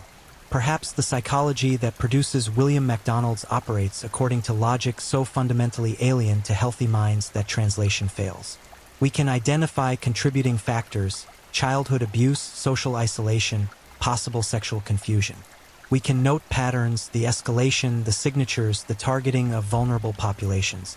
We can develop theories: rage displacement, compulsive ritual, power assertion. But we cannot fully enter the mental landscape that makes such actions possible, and perhaps this is mercy. Perhaps some forms of understanding would damage us in ways that ignorance protects against. What we can do is remember. Remember Alf Greenfield, 55 years old, killed and mutilated in a laneway behind Darlinghurst Road. Remember Ernest Cobbin, 64 years old, killed and mutilated in a park near Balmain. Remember Frank McLean, 60 years old, killed and mutilated in a public toilet near Adelaide Street.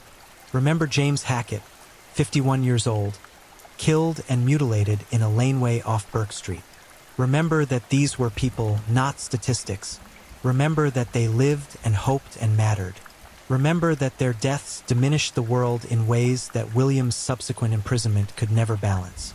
Remember, too, the man who survived William's attack, who fought back when fighting back seemed impossible, who carried his trauma forward and continued living despite every reason to surrender to despair.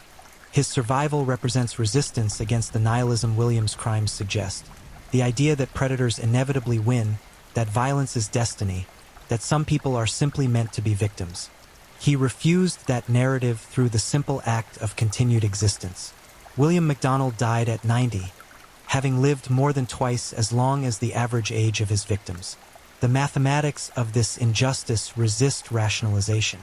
Good people die young while their murderers survive into old age. The universe demonstrates no particular interest in fairness. Justice, when it arrives, comes through human effort rather than cosmic correction. Detectives investigating, prosecutors arguing, judges sentencing, prison walls containing. The cells William occupied during his 5 decades of imprisonment have housed other prisoners since his death. The bed he slept in has supported other bodies. The walls that contained him contain others now. Prison is relentlessly utilitarian, recycling its spaces without sentiment or memorial. William passed through the system, and the system continues, indifferent to individual stories, focused only on the mechanical functions of containment and punishment. But in the files maintained by New South Wales Police, in the archives of newspapers that covered his crimes, in the memories of those who investigated him and those who survived him and those who lost loved ones to him, William MacDonald persists. Not as a person, he forfeited that status when he began treating other people as objects, but as a cautionary tale, a reminder of what human beings become when empathy fails and violence fills the vacuum empathy leaves behind. The story of William MacDonald, the mutilator, ends where it began, in darkness. Not the metaphorical darkness of evil or the poetic darkness of tragedy, but the literal darkness of laneways and parks after sunset, of spaces between buildings where light doesn't quite reach, of the shadows where predators wait for prey that trusts too easily or needs too desperately or simply exists in the wrong place at the wrong moment. These spaces still exist. Predators still hunt within them. The specific configurations change. Different neighborhoods, different vulnerable populations, different weapons, different mutilations, but the fundamental dynamic persists. Some people choose to use other people as objects upon which to express their damage. The rest of us live with this knowledge, balancing necessary trust against reasonable caution, hoping that the strangers we encounter mean us no harm while knowing that sometimes, rarely but certainly, they mean us exactly that. William MacDonald is dead. The men he killed remain dead. The survivor lives on, carrying scars both visible and hidden. Sydney continues its endless becoming, building over its past while never quite escaping it. And somewhere, in some forgotten laneway or anonymous park, another predator waits, knife in hand, for the next person who makes the mistake of trusting an ordinary face. The story ends. The pattern continues. This is the lesson William MacDonald teaches, not about his specific psychology or particular crimes, but about the persistent reality of human predation and the eternal vigilance required to resist it. We cannot eliminate evil. We can only identify it, contain it, remember it, and warn each other of its presence. And then we continue living, because living is the only meaningful response to death, because survival constitutes victory, because every moment we exist in defiance of those who would harm us represents resistance against the darkness that men like William MacDonald embody. The mutilator is gone. The mutilated remain mourned. And the world turns, carrying forward both the memory of atrocity and the stubborn human insistence on hope despite every reason for despair. If you're enjoying these stories, don't forget to leave a comment. I'd love to hear where you're tuning in from and what time it is in your part of the world. And if you haven't already, be sure to like this video and subscribe so you don't miss the next true crime story to help you drift off to sleep. Now, let's move on to our third story. Story 3. The story of the Butcher of Bucharest. There are places on this earth where evil doesn't just visit. It takes root, grows, and festers until the very ground seems to rot from within. Romania, 1970. A nation cloaked in communist shadows, where neighbors vanished without questions asked, where the state had eyes everywhere, and where one man discovered that the perfect camouflage for a monster wasn't darkness. It was the uniform of the law itself. They called him the Butcher of Bucharest. But that title barely scratched the surface of the horror John Balaban unleashed upon the streets of Romania. For nearly 3 years, this railway policeman, a man sworn to protect, transformed his jurisdiction into a hunting ground so savage, so methodically cruel, that even hardened detectives would weep at the crime scenes. This is the story of how one man's depravity shattered families, paralyzed a nation, and revealed that sometimes the greatest danger doesn't lurk in shadows. It wears a badge and a smile. What you're about to hear will disturb you, challenge you, and force you to confront an uncomfortable truth. Evil can hide behind the most ordinary faces, and when it finally reveals itself, the carnage is beyond imagination.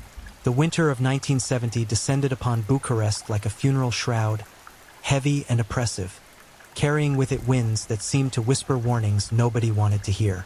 The city's ancient streets, cobblestoned and cracked, glistened with frost that caught the amber glow of scattered streetlights, creating an illusion of beauty that masked the ugliness beginning to fester within the urban sprawl. Romania, under Nicolae Ceausescu's iron fist, was already a nation suffocated by surveillance, suspicion, and systematic oppression. But even the secret police, the dreaded Securitate, couldn't have predicted that one of their own would become something far worse than any political dissident. John Balaban was 32 years old when he claimed his first victim, though many who later studied his pathology believed the darkness had been growing inside him for decades. Born in 1938 in a small village outside Bucharest, Balaban's childhood was unremarkable on the surface. A working-class family, a stern father who worked in the factories, a mother who cleaned homes for wealthier families. But those who remembered young John spoke of a boy who tortured animals with disturbing creativity, who watched other children with cold, calculating eyes that seemed to assess vulnerabilities rather than seek friendship. By the time he reached adulthood, Balaban had learned the most crucial lesson any predator must master: camouflage. He joined the railway police in 1965, a position that offered him something more valuable than money. It offered him power, mobility, and most critically, access to victims who would trust him until the very moment their trust became fatal. The railway system in communist Romania was the nation's circulatory system, pumping workers, families, and travelers through arteries of steel that connected cities, towns, and villages. As a railway policeman, Balaban patrolled train stations, walked through carriages checking tickets, and occupied a position of absolute authority in a society where challenging authority meant disappearance. His colleagues described him as quiet, efficient, and unremarkable. He didn't drink excessively like some of the other officers. He didn't chase women or get into fights. He simply did his job, day after day, year after year, his face settling into an expression of bureaucratic boredom that made him virtually invisible. But behind those flat, emotionless eyes, something was awakening. A hunger that grew more insistent with each passing month, a compulsion that whispered to him during his night shifts, telling him that he could take what he wanted, that his uniform was armor, that his badge was permission. The first killing happened on February 17, 1970, at the Gara de Nord station, Bucharest's main railway terminal, a massive structure of iron and glass that swallowed thousands of people every day. Maria Popescu was 18 years old, fresh-faced and nervous, traveling alone from her village to the capital where she hoped to find work as a seamstress. She carried one small suitcase containing everything she owned, and in her pocket was an address scrawled on a piece of paper, the location of a boarding house where her aunt had secured her a room. Balaban spotted her immediately. He had developed an instinct for vulnerability, an almost supernatural ability to identify those who were alone, confused, and unlikely to be missed immediately. Maria stood on platform 7, her eyes scanning the departure board with visible anxiety, her fingers clutching her suitcase handle so tightly her knuckles had turned white. She wore a simple gray coat that had been mended multiple times, and her shoes, though polished to a brave shine, were worn down at the heels. Everything about her screamed poverty, displacement, and isolation. He approached with practiced ease, his uniform lending him instant credibility. "You look lost," he said, his voice carrying just the right tone of official concern. Maria's face flooded with relief. Here was an authority figure, someone who could help her navigate this overwhelming city. She explained her situation, showed him the address, admitted she wasn't sure which bus to take. Balaban nodded sympathetically, told her the buses were unreliable this late in the evening, mentioned that he was finishing his shift and would be heading in that direction anyway. He could show her the way. It would be no trouble at all. She hesitated for only a moment that would haunt her family for generations. But what choice did she have? He was a policeman. His uniform said she could trust him. Society had trained her since birth to obey authority, to believe that men in uniforms were protectors, not predators. So she smiled, thanked him, and followed him out of the station into the freezing February night. They never made it to the boarding house. Balaban led her through increasingly desolate streets, explaining that he knew a shortcut, that the main roads were more dangerous at night, that she should stay close to him. Maria's instincts began screaming warnings, but she suppressed them. He was a policeman, after all. When they reached an abandoned warehouse near the railway yards, its windows broken and its walls covered in grime and graffiti, Balaban told her he needed to check something inside, that there had been reports of vagrants and he wanted to make sure it was safe before they continued. What happened next would establish the signature brutality that would define all of Balaban's murders. Once inside the warehouse, he turned on Maria with such sudden violence that she barely had time to register the change. He struck her across the face with his fist, a blow delivered with enough force to shatter her cheekbone and send her crashing to the concrete floor. Before she could scream, his hands were around her throat, squeezing with methodical pressure, watching her eyes bulge and her face turn purple while she clawed desperately at his arms. But strangling her wasn't enough. Balaban wanted more than death. He wanted complete domination, total destruction. When Maria finally stopped struggling, when her body went limp and her eyes stared sightlessly at the warehouse ceiling, he continued. Using a knife he carried in his belt, he began to mutilate her corpse with meticulous savagery. He carved deep gashes across her abdomen, punctured her chest repeatedly, and finally, in what would become his horrifying trademark, he carved crude symbols into her flesh, patterns that seemed to have no meaning beyond the satisfaction they gave him. He left her body in that warehouse, covered partially with old burlap sacks, and walked back to his apartment through streets empty except for stray dogs and the occasional patrol car. He felt nothing, no remorse, no fear, no excitement. Just a cold satisfaction, like a craftsman who had completed a particularly challenging project. He washed the blood from his hands, changed his clothes, and went to sleep without difficulty, his dreams undisturbed by what he had done. Maria's body was discovered 3 days later by a homeless man searching for shelter. The discovery sent shockwaves through the local police department, but the investigation was hampered from the start by the political reality of communist Romania. Ceausescu's regime was obsessed with presenting an image of perfect social order. Admitting that a brutal killer was operating in the capital would undermine the propaganda about socialist paradise. The case was handled quietly, the details suppressed, and the investigation was assigned to a small team of detectives who were told explicitly to avoid creating public panic. This official suppression would prove to be Balaban's greatest advantage. Over the next 32 months, he would kill again, and each time, the authorities would downplay the connections, minimize the evidence, and prioritize political appearances over public safety. The monster had been born, and the system designed to stop him was instead providing him with perfect cover. By the time spring arrived, painting Bucharest in deceptive pastels and coaxing flowers through cracks in the concrete, Balaban had already begun planning his second murder. The first had taught him valuable lessons about timing, location selection, and victim disposal. He had discovered that the city contained countless abandoned spaces, warehouses, storage facilities, condemned buildings, where he could take his victims without fear of interruption. He had learned that his uniform made him invisible in plain sight, that people's eyes slid over him without really seeing, that authority was the perfect disguise for evil. His second victim was Alina Dumitrescu, 23 years old, a factory worker returning home from a late shift. Balaban encountered her at Obayer Station just after midnight on April 9, 1970. She was exhausted, her fingers stained with machine oil, her eyes heavy with the kind of weariness that comes from working 14-hour days in conditions that slowly destroyed both body and spirit. When Balaban approached her, again using his uniform as his introduction, and told her that there had been reports of robberies in the area, that it wasn't safe for a woman to walk alone, that he could escort her home, she accepted without question. He took her to a different location this time, an abandoned rail maintenance building on the outskirts of the city, far from any residential areas.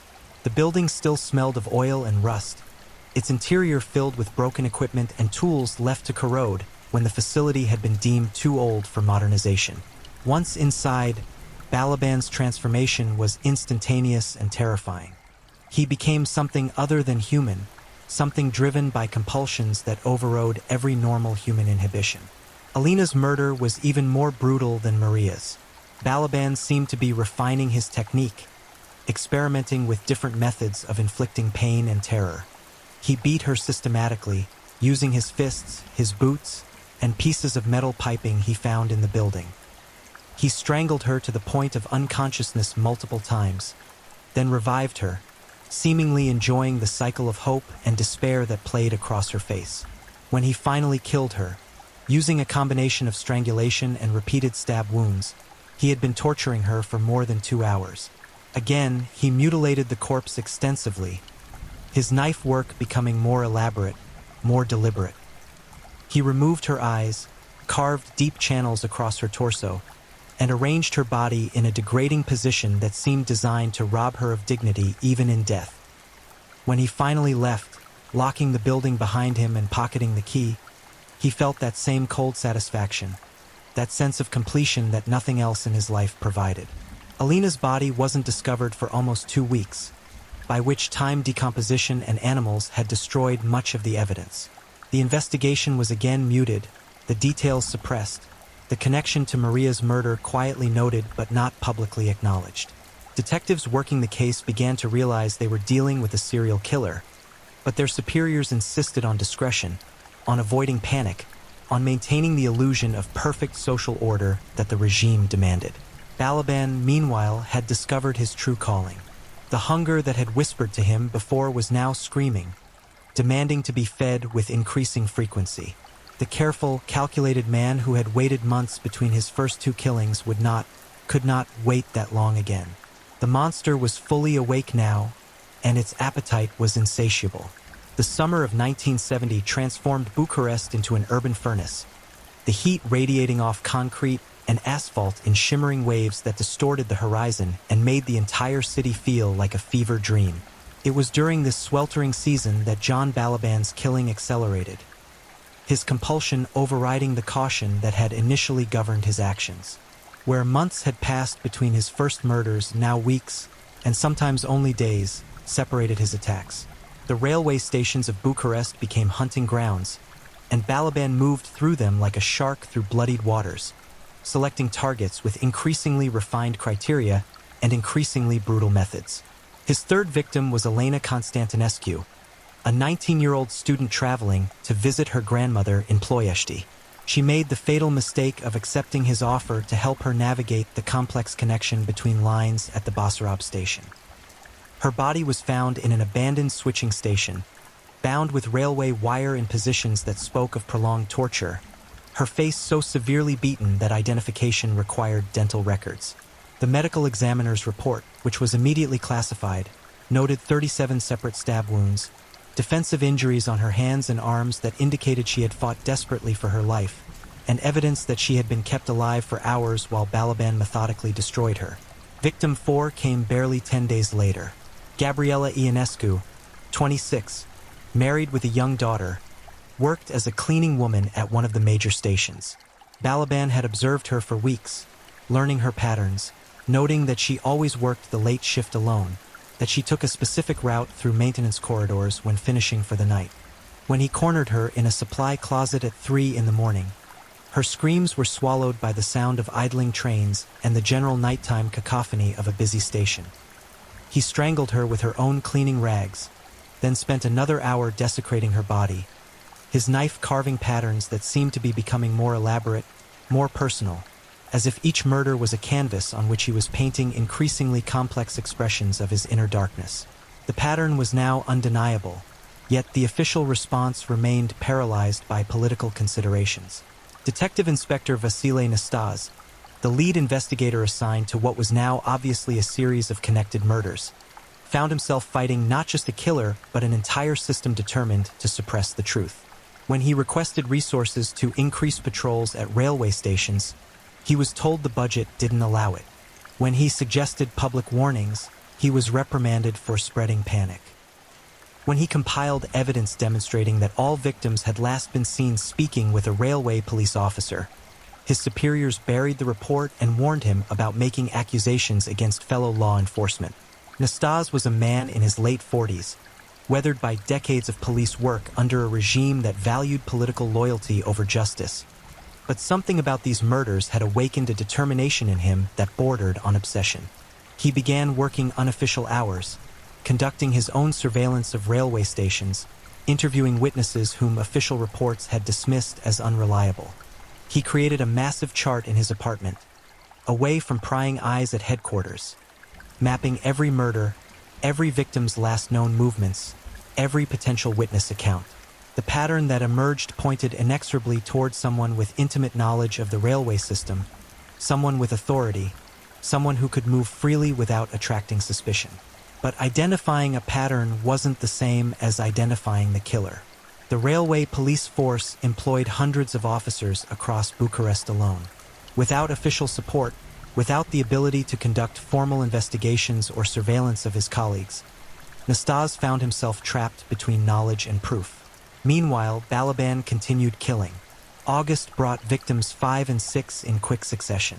Ioana Radulescu, 17, whose mutilated body was discovered in a railway cargo container that had sat unopened for a week in the sweltering heat, creating a scene so horrific that 2 responding officers required medical treatment for shock.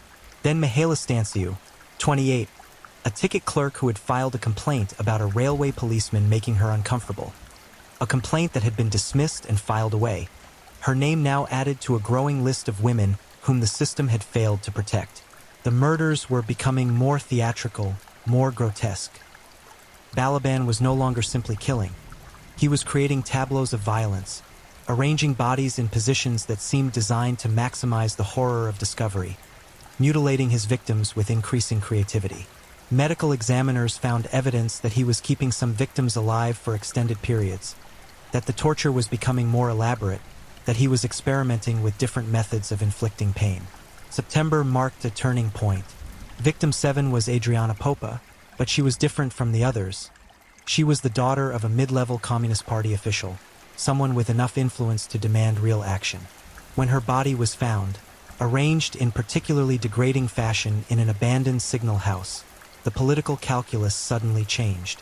The regime could no longer simply suppress the story. The party official demanded answers, threatened to go directly to Ceausescu, and suddenly resources that hadn't existed before materialized overnight. A special task force was assembled, headed by Inspector Nastase and given unprecedented authority to investigate. But by now, Balaban had refined his methods to near perfection. He left minimal physical evidence, selected victims who wouldn't be immediately missed, and operated in the gaps between shifts when surveillance was minimal. More importantly, he was a member of the railway police himself. His presence at any station was normal, expected, part of the landscape. Witnesses who might have noticed him with victims simply remembered seeing a policeman doing his job. Nothing unusual, nothing worth remembering in detail. The task force's formation did have one effect. It made Balaban more cautious. October passed without any discovered bodies, leading some to hope that the killer had either died, been arrested for an unrelated crime, or simply stopped. But Nastase knew better. He had studied enough serial killers, using smuggled Western criminal psychology texts, to understand that men like this didn't simply stop. They were driven by compulsions too powerful to resist. The lack of bodies meant either the killer was disposing of them more effectively, or he was taking a calculated break, waiting for attention to fade before resuming his hunt. November proved Nastase right. 2 bodies were discovered within days of each other, victims 8 and 9, their murders separated by barely 48 hours. Cristina Munteanu, 22, found in a railway tunnel, her body showing signs of torture that extended over many hours. Then Daniela Georgescu, 30, discovered in an equipment shed so remote that her body had lain undiscovered for nearly a week despite an intensive search. The brutality was escalating in ways that defied comprehension. Both women had been subjected to forms of mutilation that the medical examiners struggled to document in clinical language. Balaban's knife work had become almost surgical in its precision, suggesting he was spending considerable time with the bodies after death, treating them as objects for his artistic expression rather than human beings who had once lived, loved, and hoped for futures they would never see. Winter arrived early in 1970, bringing with it snowfall that transformed Bucharest into a monochrome landscape where shadows deepened and visibility decreased. For Balaban, this was perfect hunting weather. The cold kept people moving quickly, heads down against the wind, eyes focused on reaching shelter rather than noticing their surroundings. The early darkness meant more isolated moments, more opportunities, more time to operate unseen. December brought 4 more victims in rapid succession. Raluca Dobe, Ana Filipescu, Ona Stoica, and Simona Moldovan. Their names added to a list that was now 13 victims long. Their murders spread across 11 months, their bodies bearing the signature mutilations that made identification of the killer's work unmistakable to those who had access to the classified files. The task force was now working around the clock, but they were chasing shadows. Every potential lead evaporated under scrutiny. Every witness turned out to have seen nothing useful. Every piece of physical evidence led nowhere. Balaban had become a ghost, a concept rather than a concrete suspect, an accumulation of horrific crime scenes that seemed to have no human perpetrator. Inspector Nastase began focusing on the railway police themselves, conducting discreet inquiries, checking shift schedules against murder timelines, looking for anyone who was consistently present when victims disappeared. This brought him dangerously close to Balaban on several occasions. They had even spoken brief professional interactions that Balaban navigated with the same bland efficiency he showed everyone. Nastase found nothing suspicious about him. Balaban was exactly what he appeared to be: a middle-aged, unremarkable policeman doing an unremarkable job with unremarkable competence.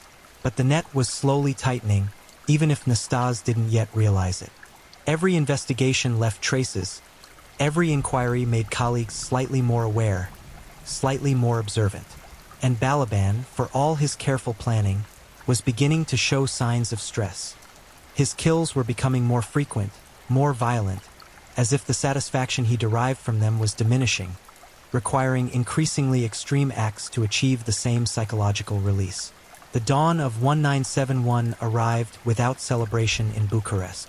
The city felt cursed, haunted by the knowledge, widely suspected now despite official denials, that something terrible was happening in its midst. Women avoided traveling alone. Railway stations, once bustling centers of commerce and connection, took on sinister atmospheres as daylight faded. Parents warned their daughters, husbands escorted their wives, and a collective paranoia settled over the population like toxic fog. Balaban should have been satisfied. His body count stood at 13 confirmed victims, though investigators suspected there were others whose bodies had never been found or whose deaths had been attributed to other causes. He had evaded capture for nearly a year, had demonstrated intellectual superiority over an entire police force, had proven that his careful planning and use of his position created nearly perfect insulation from consequences. But satisfaction was beyond him now. The compulsion that drove him had evolved into something more desperate, more consuming, more impossible to control. January 1971 brought victim 14, Larissa Vasile, 24, a nurse traveling between hospitals. Her body was discovered in a railway medical supply car, surrounded by bandages and medicines that she might have used to save lives. Her own life brutally ended in a space designed for healing. The irony seemed intentional, as if Balaban was beginning to craft his murders with thematic elements, selecting locations that created dark poetry from horror. The medical examiner's report on Larissa made even experienced homicide detectives physically ill. She had been kept alive for an estimated 6 to 8 hours while Balaban tortured her with medical instruments. Scalpels, bone saws, forceps, tools that he had found in the supply car itself. Her body bore more than 60 separate wounds, none immediately fatal, each designed to maximize pain while preserving life as long as possible. The level of sadism had reached new depths, suggesting that Balaban was no longer merely killing. He was conducting experiments in human suffering. Inspector Nastase knew they were running out of time. The pattern suggested the killer was accelerating, losing control, becoming more reckless. This should have made capture easier, but instead it made him more dangerous. A desperate man makes mistakes, but a desperate man with nothing to lose also stops taking precautions. The next murder could happen anywhere, anytime, to anyone. February brought a development that finally gave Nastase the break he needed, though it came at a terrible cost. Victim 15 was Claudia Matei, 19, but unlike previous victims, she didn't die immediately. Balaban had taken her to an abandoned warehouse, one of his usual hunting grounds, and was in the process of torturing her when she managed a desperate gambit that saved her life. She pretended to lose consciousness earlier than she actually had, going completely limp, making her body dead weight. When Balaban paused his assault to check whether she was still alive, she drove her thumb into his eye with all her remaining strength. The shock and pain caused Balaban to release his grip for just a moment Claudia used to run. Bleeding, barely able to see, her body screaming with pain from the beating and stab wounds she had already sustained. She crashed through the warehouse door and into the street, screaming for help. Balaban pursued her for only a few seconds before his rational mind reasserted control. He couldn't be seen chasing a screaming, bleeding woman through the streets. He couldn't risk exposure. He fled in the opposite direction, melting into the early morning darkness, leaving behind his first survivor. Claudia collapsed 2 blocks away, falling into the arms of a baker who was opening his shop for the day. She was rushed to the hospital, where doctors worked frantically to save her life. She had lost tremendous amounts of blood. Several of her wounds had punctured internal organs, and she drifted in and out of consciousness for 3 days. But she survived, and when she was finally stable enough to speak, she told Inspector Nastase everything. Her description was detailed and damning. A railway policeman, approximately 35 to 40 years old, medium height, brown hair graying at the temples, a scar on his right hand near the thumb, a particular way of speaking that was formal and grammatically precise.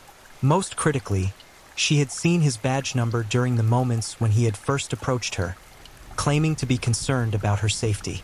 She had only glimpsed it hadn't consciously registered it at the time, but under careful questioning by Nastase, aided by a doctor who specialized in memory recovery techniques, she recalled 3 of the 4 digits, 2-7-something-4. It wasn't enough for an arrest, but it was enough to narrow the field dramatically. The Railway Police Department had records of all badge numbers and their assignments. Nastase obtained a list of all officers whose badge numbers matched the partial sequence, whose physical descriptions aligned with what Claudia remembered, and who would have been on duty at the times and locations of various murders. One name appeared on every cross-reference: John Balaban. Nastase began surveillance immediately, but carefully. He couldn't afford to alert Balaban that he was under suspicion. He couldn't risk the political fallout if he was wrong and had accused a fellow officer without absolute proof. So he watched, documented, and waited for Balaban to make a mistake.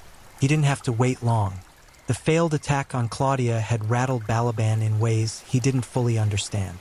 For the first time, someone had escaped. For the first time, his perfect control had slipped. The rational part of his mind told him to stop, to wait, to let things cool down. But the compulsion was too strong. Less than a week after Claudia's escape, Balaban was hunting again. Victim 16 was Georgiana Christia, 21, a seamstress working late at a textile factory near the railway yards. Nastase's surveillance team watched as Balaban approached her at the Titan station, watched as she accepted his offer of escort, watched as he led her toward an industrial area. They followed at a distance, calling for backup, preparing to intervene before any harm could come to her. But they were seconds too late. By the time they breached the abandoned factory where Balaban had taken Georgiana, he had already strangled her to unconsciousness and had begun his ritual mutilation. The officers burst through the door to find him kneeling over her body, his knife raised, his uniform soaked with blood, his face wearing an expression that defied description. Something between ecstasy and anguish, pleasure and pain, humanity and its complete absence. The arrest was anticlimactic. Balaban didn't fight, didn't run, didn't even seem particularly surprised. He simply looked at the officers surrounding him, looked down at the woman he had been in the process of killing, and said in a voice completely devoid of emotion, "I've been waiting for you." Georgiana survived, barely, rushed to surgery where doctors worked for 11 hours to repair the damage Balaban had inflicted in the brief minutes before his arrest. She would carry the physical and psychological scars for the rest of her life, but she was alive, one of only 2 people to survive an encounter with the butcher of Bucharest. The search of Balaban's apartment revealed the full scope of his monstrosity. Hidden behind false walls and buried in his cellar were trophies taken from victims: jewelry, items of clothing, locks of hair, and most horrifyingly, a detailed journal documenting every murder. He had recorded not just dates and locations but extensive descriptions of his actions, his feelings, his observations of his victims' suffering. The journal ran to more than 400 pages of densely written text, a document of depravity so comprehensive that prosecutors would later argue whether it should even be admitted as evidence, fearing that its contents would traumatize anyone who read it. The journal revealed what investigators had suspected but hadn't been able to prove. Balaban had killed many more than the 16 confirmed victims. He described murders that had never been connected to him, bodies that had never been found, disappearances that had been attributed to other causes or simply filed away as unsolved. The true body count would never be known with certainty, but conservative estimates placed it at 25 to 30 victims over the course of his 32-month reign of terror. The trial of John Balaban began on September 13, 1971, in a courtroom that had been selected specifically for its size, large enough to accommodate the massive press contingent and public interest, yet secure enough to prevent any potential escape or lynch mob action. The Romanian government, which had spent months suppressing information about the murders, suddenly reversed course and turned the proceedings into a public spectacle. The message was clear. Look how effectively our justice system works. Look how we protect our citizens. Look how swiftly we deal with criminals who violate our socialist paradise.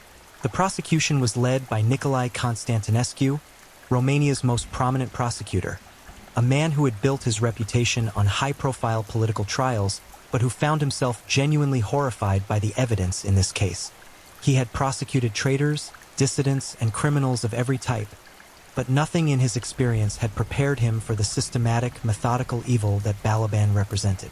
The trial would last 6 weeks, but Constantinescu would spend the rest of his life haunted by the details he had been forced to present to the court.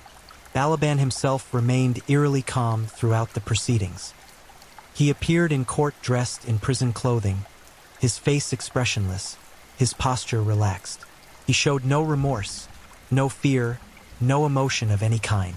When asked to enter a plea, he simply said, "Guilty," in the same flat, bureaucratic tone he might have used to confirm his name and address. His lawyer, appointed by the court after no one would voluntarily represent him, could offer no defense except to argue for psychiatric evaluation.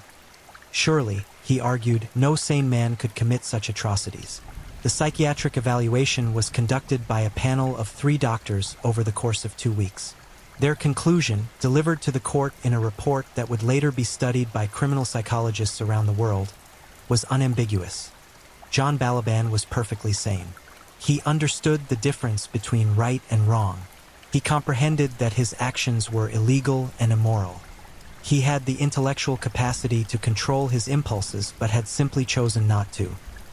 He was, in the clinical terminology of the time, a psychopathic personality, someone who lacked empathy, conscience, or any emotional connection to other human beings, who viewed people as objects to be used and discarded according to his desires.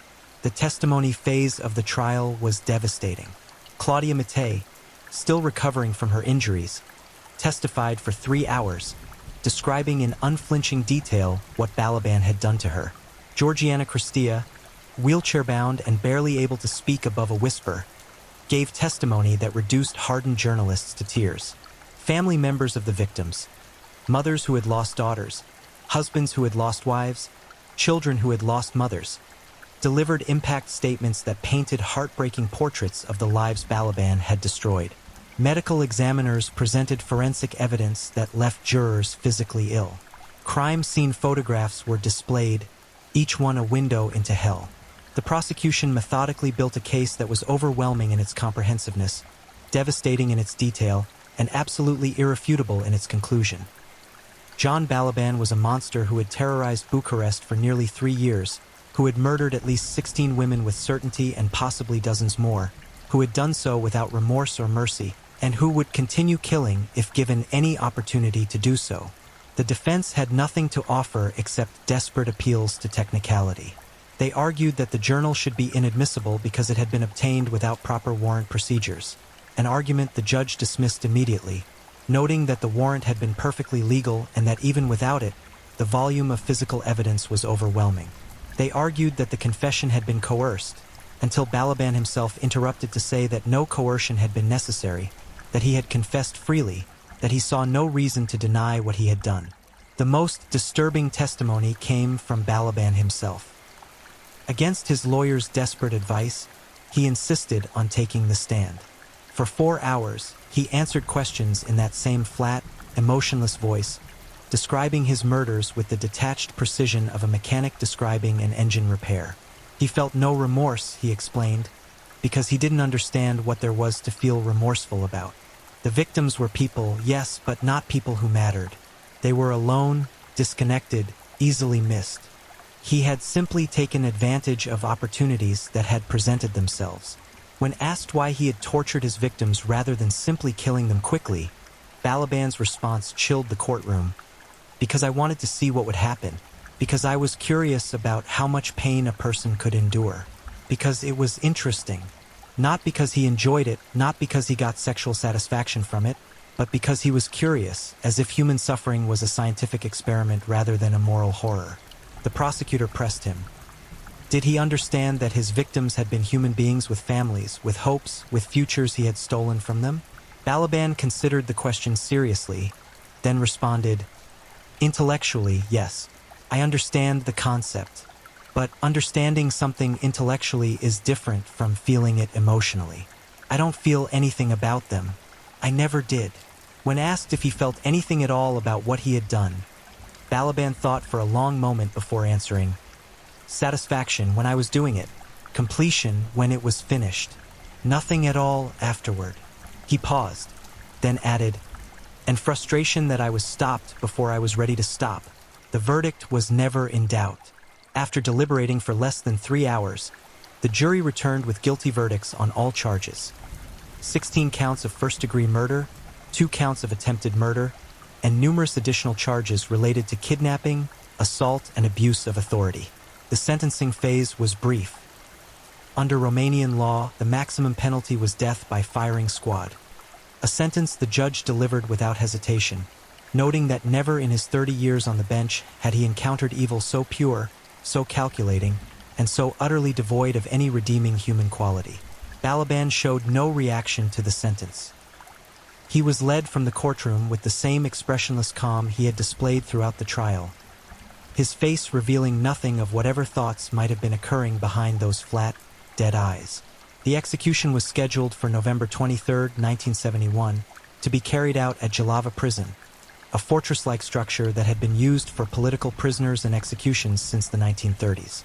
In the weeks before his death, Balaban was visited by numerous psychiatrists, psychologists, and even a priest who hoped to extract some final confession, some glimmer of remorse, some understanding of what had driven him to commit such unspeakable acts. All left frustrated and disturbed.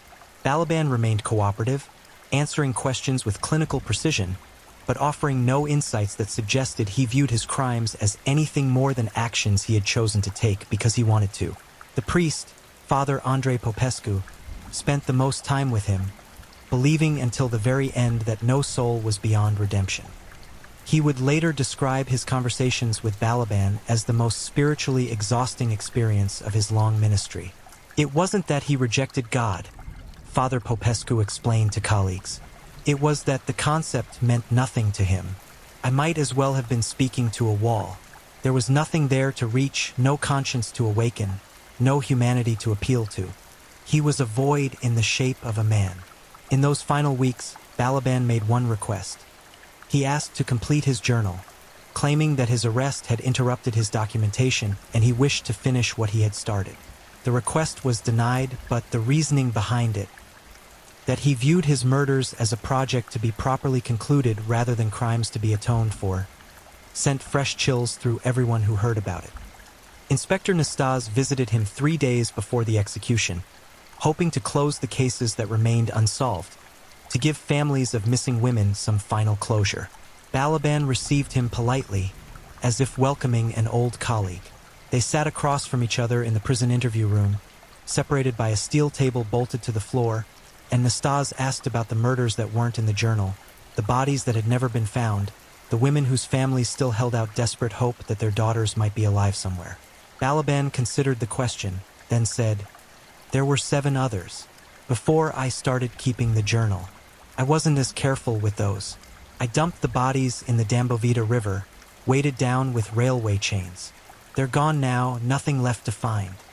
He recited the names: 7 women who had been reported missing between 1968 and 1970, cases that had gone cold, families that had never stopped searching.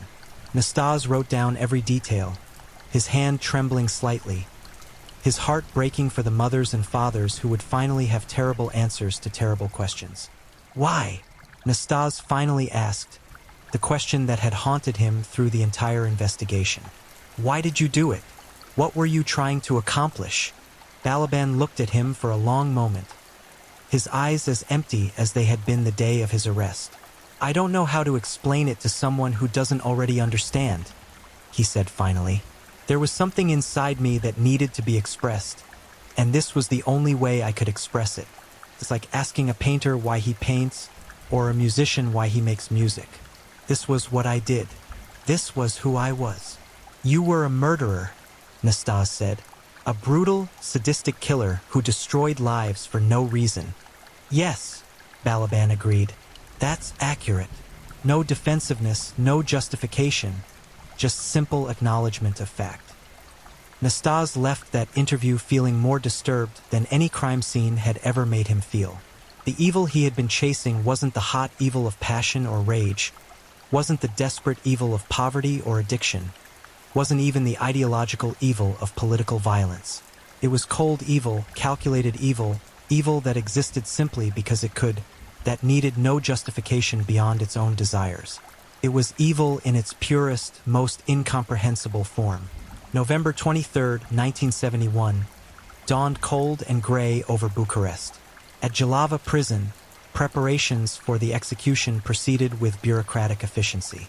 The firing squad, 5 soldiers selected for their marksmanship and their supposed ability to carry out such duties without emotional difficulty, assembled in the prison courtyard at dawn.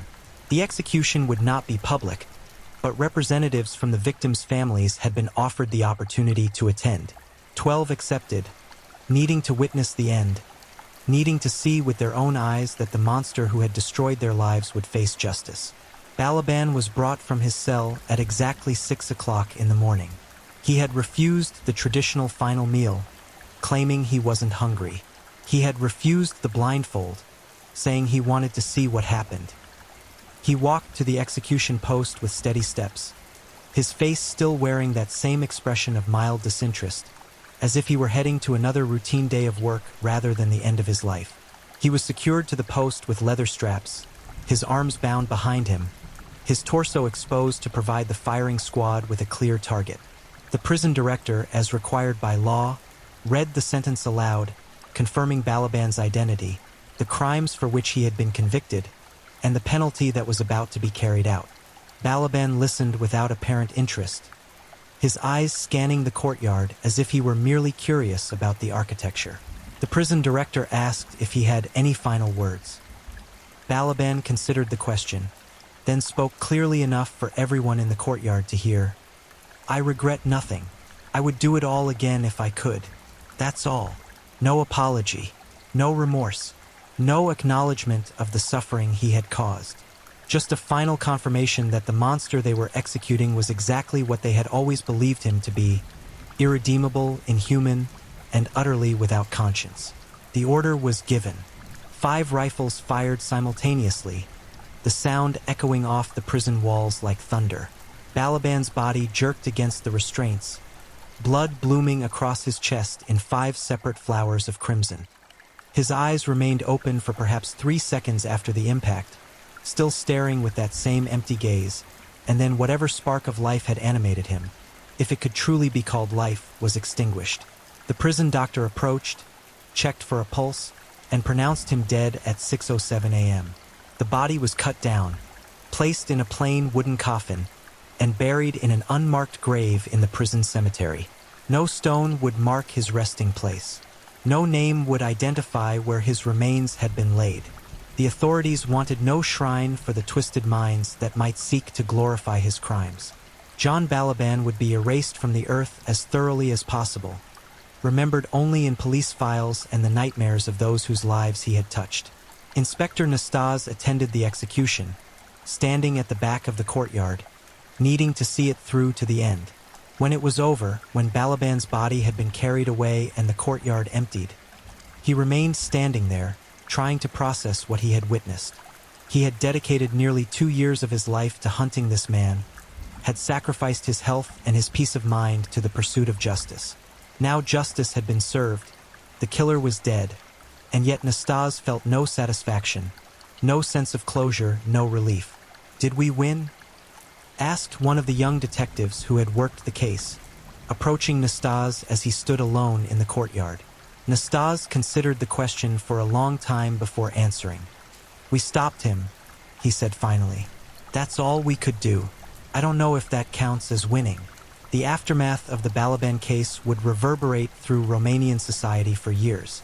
The government's initial suppression of information about the murders, the bureaucratic obstacles that had allowed Balaban to kill for so long, the systematic failures that had prioritized political appearance over public safety. All of these became subjects of quiet but persistent criticism, whispered in private conversations in a society where open criticism of government was dangerous. Changes were implemented in the Railway Police Department, new protocols for monitoring officers, new requirements for reporting suspicious activity, new systems for tracking cases that might be connected. Whether these changes were genuine reforms or merely cosmetic adjustments designed to deflect criticism was a matter of debate. But at least something had shifted in recognition that the system had catastrophically failed. The families of Balaban's victims received small financial compensation from the government, amounts that were insulting in their inadequacy but which represented at least some acknowledgement of their suffering. Support groups formed, bringing together those who had lost loved ones, creating networks of shared grief and mutual support that helped some begin the long, difficult process of healing. Claudia Mattei and Georgiana Christia, the two survivors, both struggled with severe post-traumatic stress for the rest of their lives.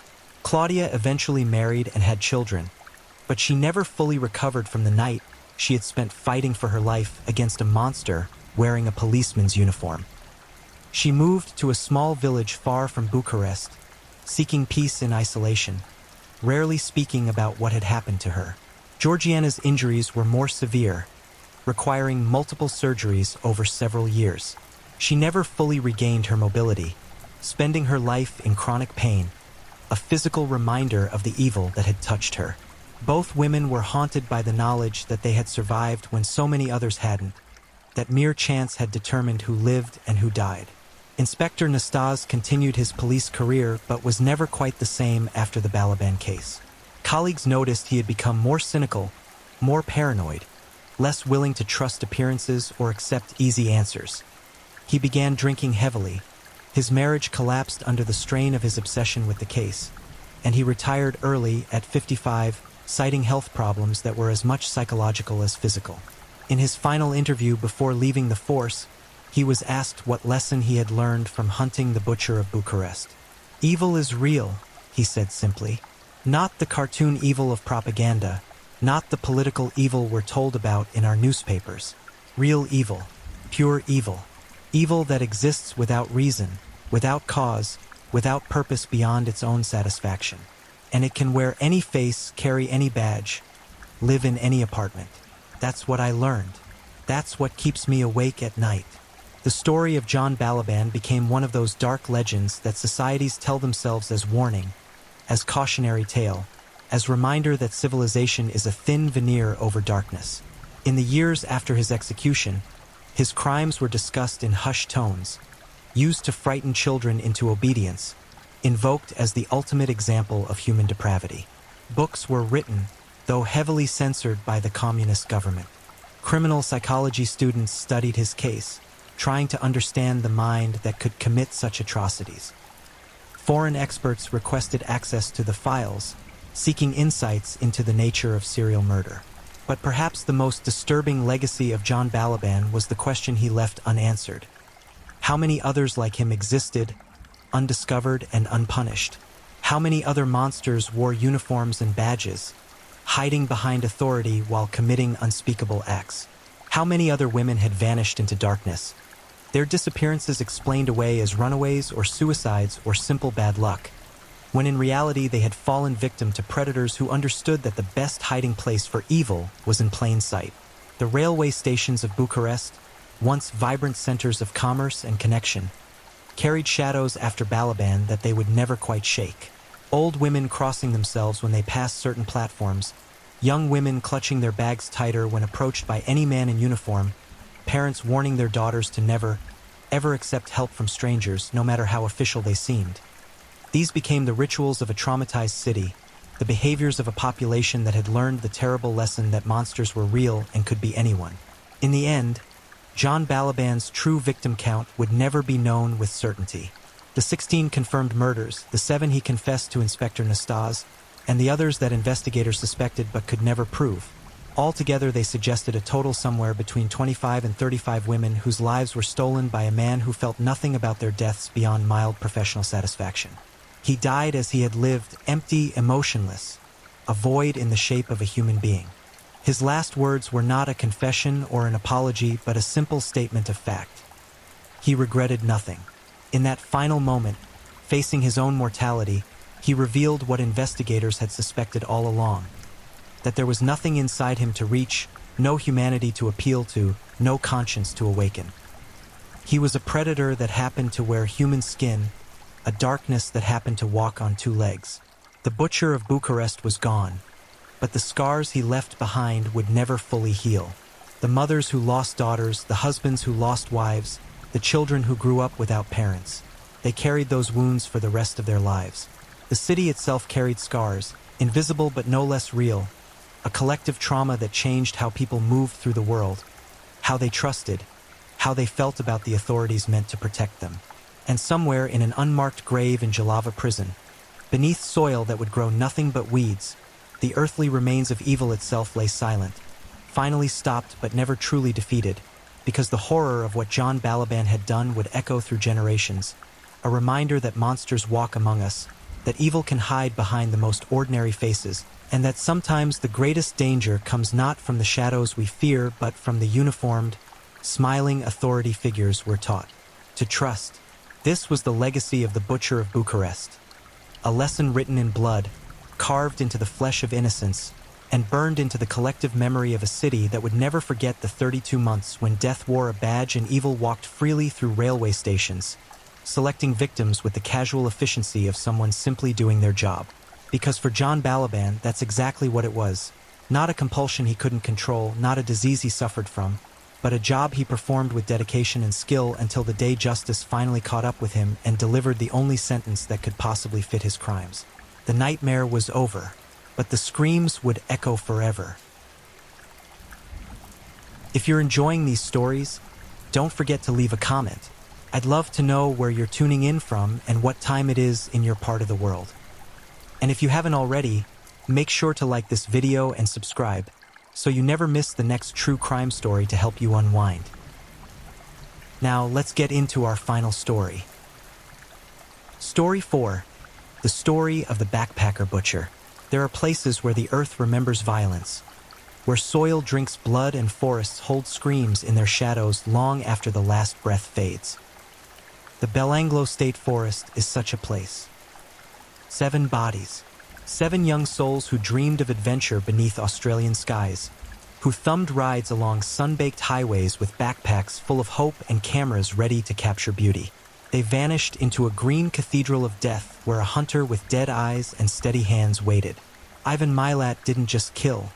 He orchestrated suffering with the precision of a butcher and the patience of a spider. For years, while families plastered missing person posters on telephone poles and prayed to gods who seemed not to listen, their children were already rotting in shallow graves, scattered like discarded trash among the pine trees and undergrowth. This is the story of Australia's most sadistic serial killer, a man who turned a forest into his personal slaughterhouse and a nation's highways into hunting grounds. What you're about to hear will disturb you. It should, because evil this pure, this methodical, this hungry, doesn't announce itself with horns and pitchforks. It smiles. It offers help. It drives a silver 4-wheel drive, and by the time you realize your mistake, you're already deep in the trees where no one can hear you beg. September 19th, 1992. 2 joggers named Ken Siley and Keith Caldwell were running their usual route through Belanglo State Forest, approximately 90 miles southwest of Sydney. The forest sprawled across nearly 10,000 acres of dense bushland, a maze of fire trails, illegal dump sites, and shadows so thick they seemed solid even at noon. Locals avoided it. There was something wrong about Belanglo, something that made the hair on your neck stand up when you ventured too far from the main roads. The joggers veered off their normal path, pushing through scrub and low-hanging branches, when Siley nearly tripped over something that made his breath catch in his throat. Partially concealed beneath decomposing leaves and forest debris was a skull. Human, female. The bone had been there long enough for insects to clean it, for weather to bleach it the color of old piano keys. But this was no natural death, no hiker who'd gotten lost and succumbed to the elements.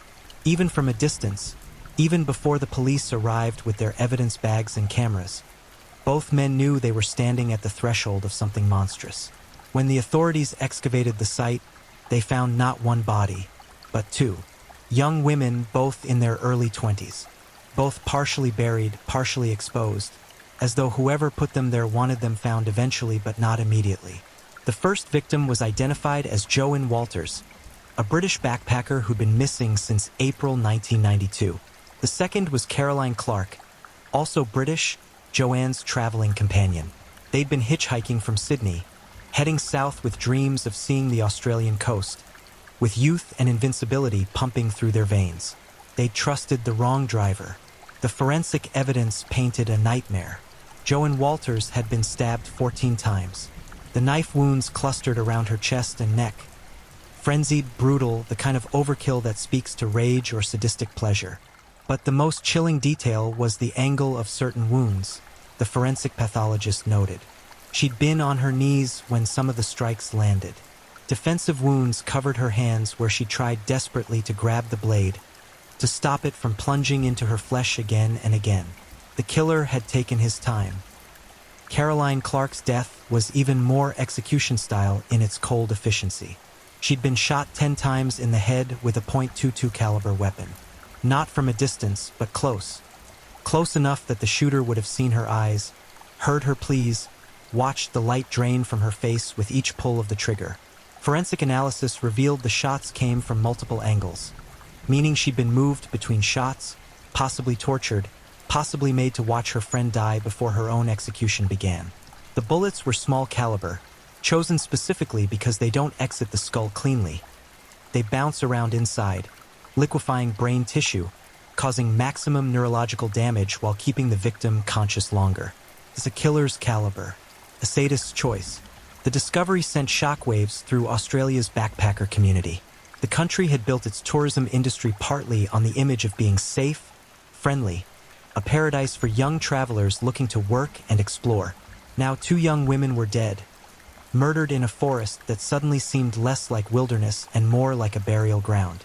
Police launched a massive investigation, but the trail was ice cold. The bodies had been there for 5 months. Whatever evidence might have existed, tire tracks, footprints, DNA, had been washed away by rain and scattered by animals. Then, on October 5, 1993, just over a year later, a surveyor working deep in another section of Belanglo made a discovery that would prove the first murders were not an isolated incident. He noticed what looked like scraps of fabric caught on branches, and beneath them, the distinctive shape of human remains. When police swarmed the location, they found the bodies of 2 more backpackers, James Gibson and Deborah Everest, both Australians, both 19 years old, both missing since December 1989. The bodies were in advanced stages of decomposition, reduced mostly to skeletal remains and scraps of clothing. But even 3 years after death, the violence was unmistakable. Deborah Everest's skull showed evidence of massive trauma. She'd been struck repeatedly with something heavy, possibly the butt of a gun or a hammer. The blows had fractured her skull in multiple places, creating spiderweb cracks that spoke to the fury of the attack. But she hadn't died from the head wounds. The killer had stabbed her as well, blades sliding between ribs to puncture lungs and heart. She drowned in her own blood while her skull throbbed with agony, while her attacker stood over her and watched. James Gibson had been similarly brutalized. Multiple stab wounds to the torso and back, defensive wounds on his arms and hands where he'd fought desperately for his life. But the most disturbing detail was evidence of ligature marks on his wrists and ankles, impressions left in the bone where rope or wire had been tied so tightly, for so long, that it left permanent grooves. He'd been restrained, held captive. The forensic timeline suggested he'd been alive in those restraints for hours, possibly days, before the killer finally ended it with a blade to the chest that pierced his heart. The police now had 4 victims, all young, all backpackers, all murdered in the same forest with the same levels of extreme violence. This wasn't random. This was a serial killer, someone who hunted along the highways, who picked victims carefully, who had a place he took them where he could work without interruption. Belanglo State Forest was his workshop, his private hell, and police realized with growing dread that if 4 bodies had been found, there were likely more still hidden among the trees. They were right.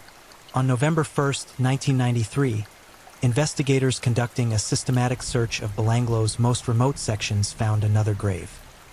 This time, the victim was Simone Schmidl, a 21-year-old German backpacker who'd vanished in January 1991.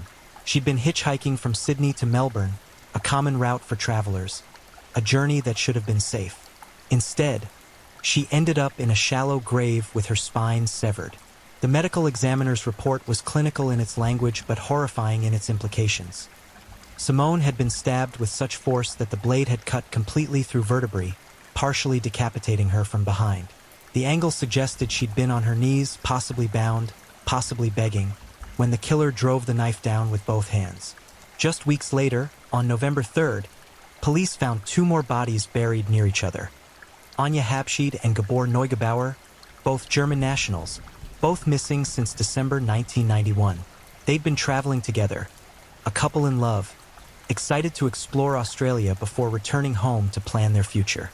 The killer had different plans. Gabor had been strangled first, the hyoid bone in his throat fractured from the pressure of hands or ligature cutting off his air. But strangulation is slow, agonizing.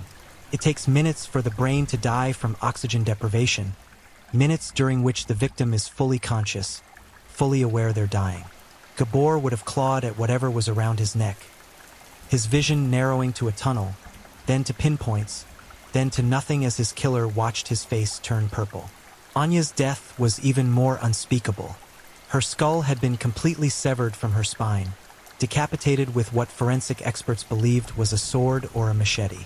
The cut was clean, done with a heavy blade and significant force, the kind of act that requires commitment, that sprays blood in arterial jets, that makes a sound you never forget. And the most chilling detail? Her head was never found. The killer had taken it with him, a trophy, a souvenir of his work. Somewhere, perhaps in his home, perhaps buried in another location entirely, Anja Habschied's skull rested in darkness while her family planned a funeral with an incomplete body. 7 victims. 7 young people who'd done nothing wrong except accept a ride from a man who looked normal, who probably smiled, who probably talked about the weather or local attractions while he drove them deeper into the forest, watching their faces in the rearview mirror, anticipating the moment when they'd realize they were in danger. By then, of course, it was always too late. The Australian media descended on the story like vultures on carrion. The backpacker murders dominated headlines. Tourism numbers plummeted. Parents around the world forbade their children from traveling to Australia. And in living rooms across the nation, people looked at the photos of the victims, smiling, vibrant, alive in their last known photographs, and wondered what kind of monster could do this. What darkness lived in a human heart that could look at a young woman with her whole life ahead of her and decide to cut it short in the most painful way possible. Police knew they were hunting someone local, someone who knew Belanglo intimately. The burial sites were scattered across miles of dense forest, each one carefully chosen for its remoteness, its difficulty of access. This wasn't someone stumbling around in the dark. This was someone who knew exactly where to go, who'd probably scouted locations in advance, who moved through the forest like a predator in its natural habitat.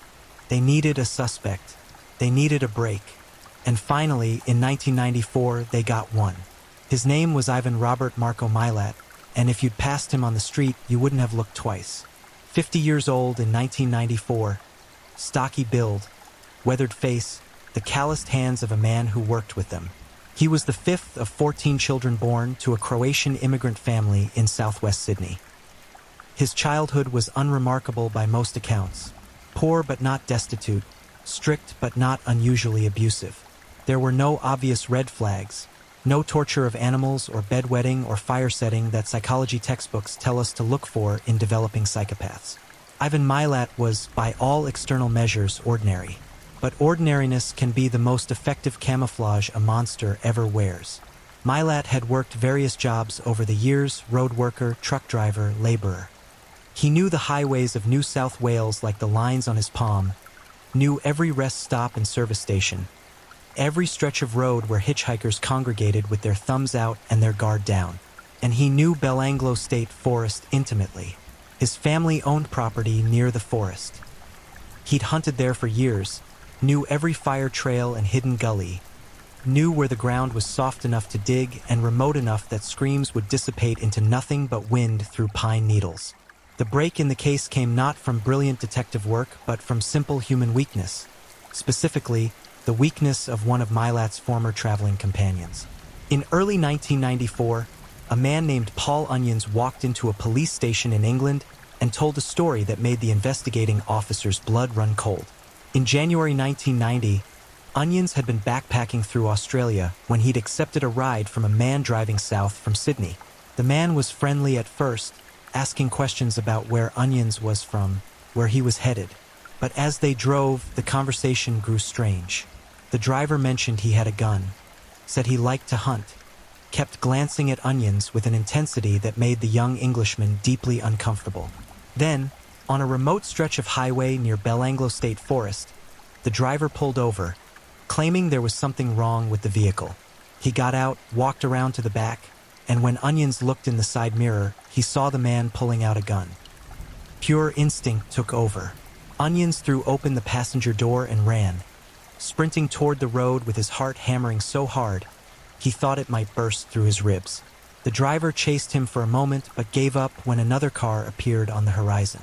Onions flagged down the vehicle and escaped with his life. He'd reported the incident to local police at the time, but with no follow-up, with distance and time, the report had gathered dust in a filing cabinet. Now, with 7 bodies in Belanglo and a clear pattern of backpackers being targeted, Paul Onion's story took on new significance. He'd kept the business card of the driver who'd picked him up, a card with the name Bill written on it. Police showed him photographs, and Onions immediately identified Ivan Milat as the man who'd tried to abduct him.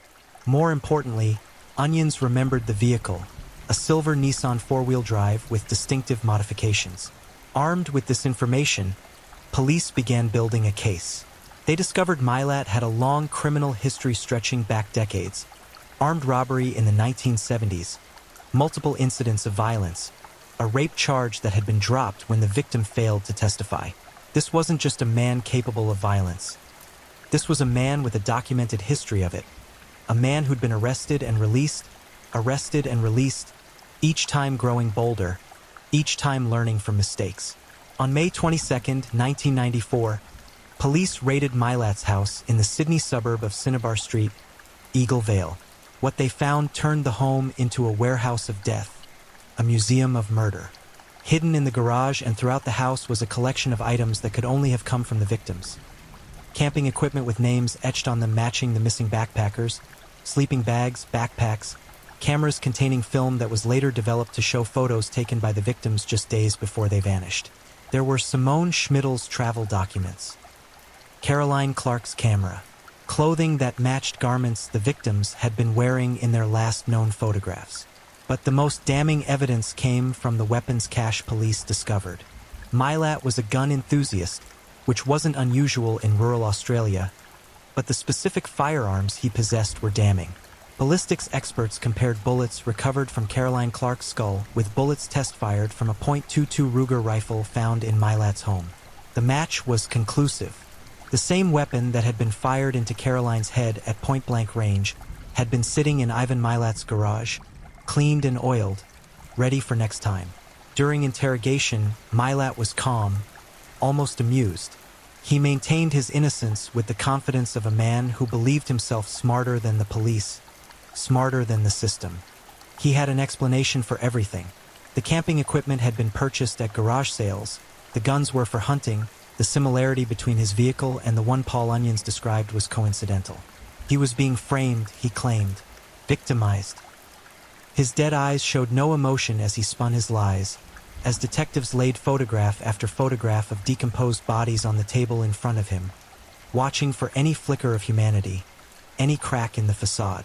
There was none. What emerged during the investigation was a portrait of a man who'd been perfecting his craft for years. Witness after witness came forward with stories of being picked up by a man matching Milat's description, of feeling uncomfortable, of narrow escapes. One woman described how Milat had picked her up and driven her into a remote area before she'd managed to talk her way out of the vehicle.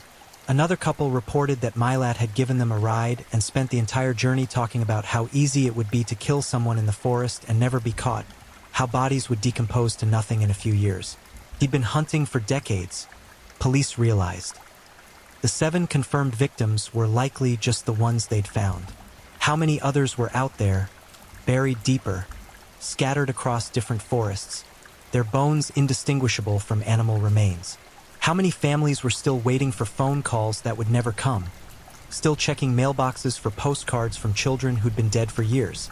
The trial began in March 1996 and lasted 4 months. The prosecution presented overwhelming evidence. Forensic proof linking Milat's weapons to the murders, testimony from Paul Onions identifying Milat as his attacker, the collection of victims' possessions found in Milat's home. The defense argued contamination, coincidence, conspiracy. They painted Ivan Milat as a simple working man being railroaded by police desperate to solve high-profile murders. But the jury saw through it. They saw the photographs of 7 young people in life and in death. They heard the forensic experts describe the brutality, the torture, the calculated sadism. And they saw Ivan Milat sitting in the dock, showing no remorse, no emotion, no recognition that he'd done anything wrong. On July 27, 1996, the jury returned guilty verdicts on all 7 counts of murder. Judge David Hunt sentenced Ivan Milat to 7 consecutive life sentences plus 18 years on other charges. He would never walk free. He would die in prison. But even then, even with his freedom gone, Milat continued to play games.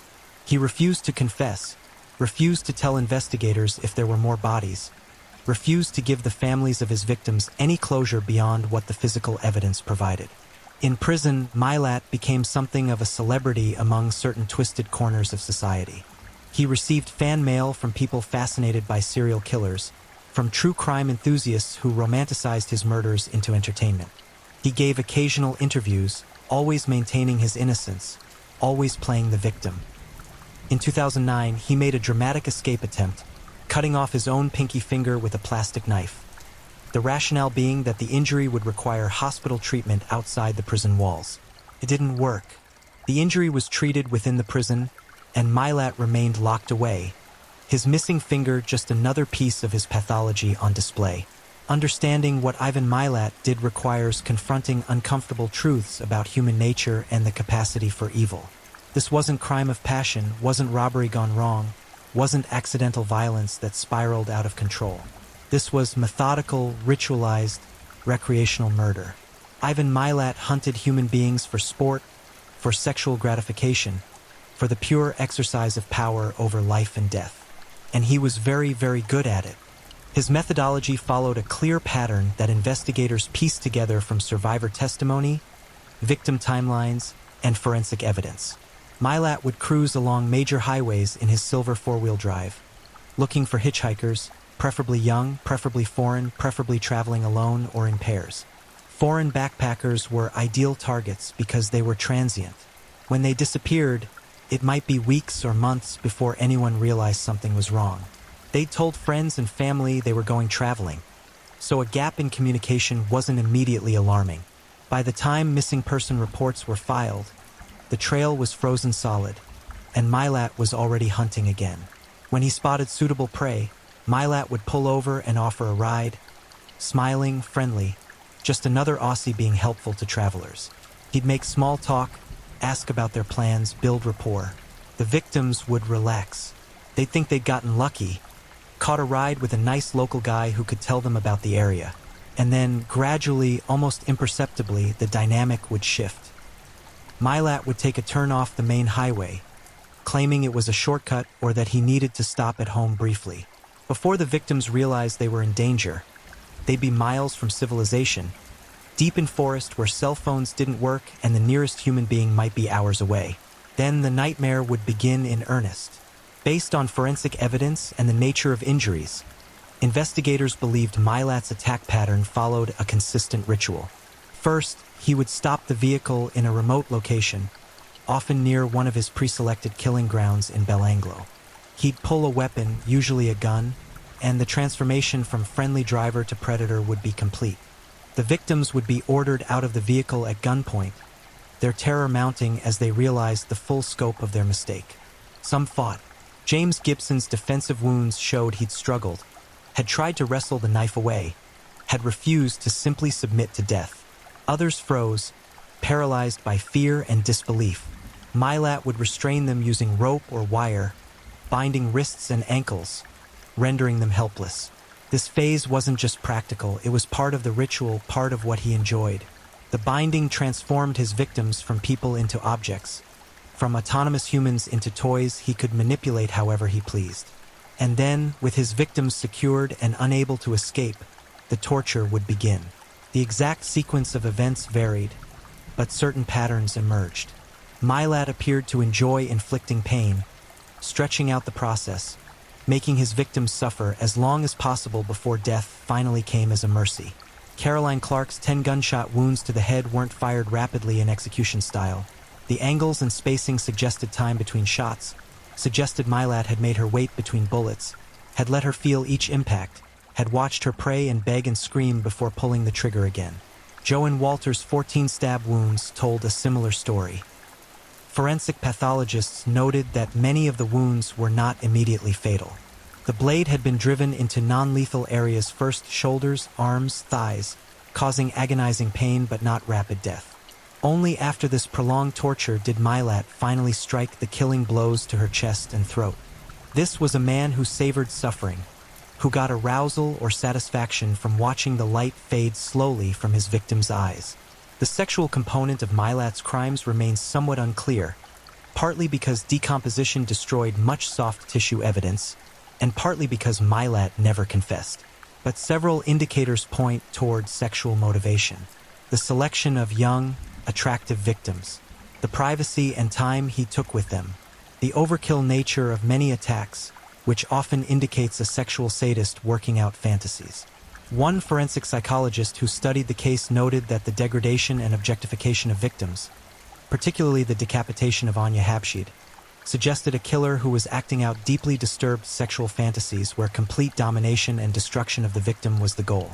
The post-mortem treatment of bodies further revealed Milat's psychology. He didn't simply kill and run. He stayed with the bodies, positioned them, partially buried them in ways that suggested ritual. Some were face down, as if he couldn't bear to have them looking at him even in death. Others were left partially exposed, as if he wanted them eventually found, wanted his work discovered and admired. The shallow graves weren't failures, they were intentional. Deep burial would have been easy for a man who knew the forest as well as Milat did. But deep burial meant the bodies might never be found, meant his work might go unrecognized.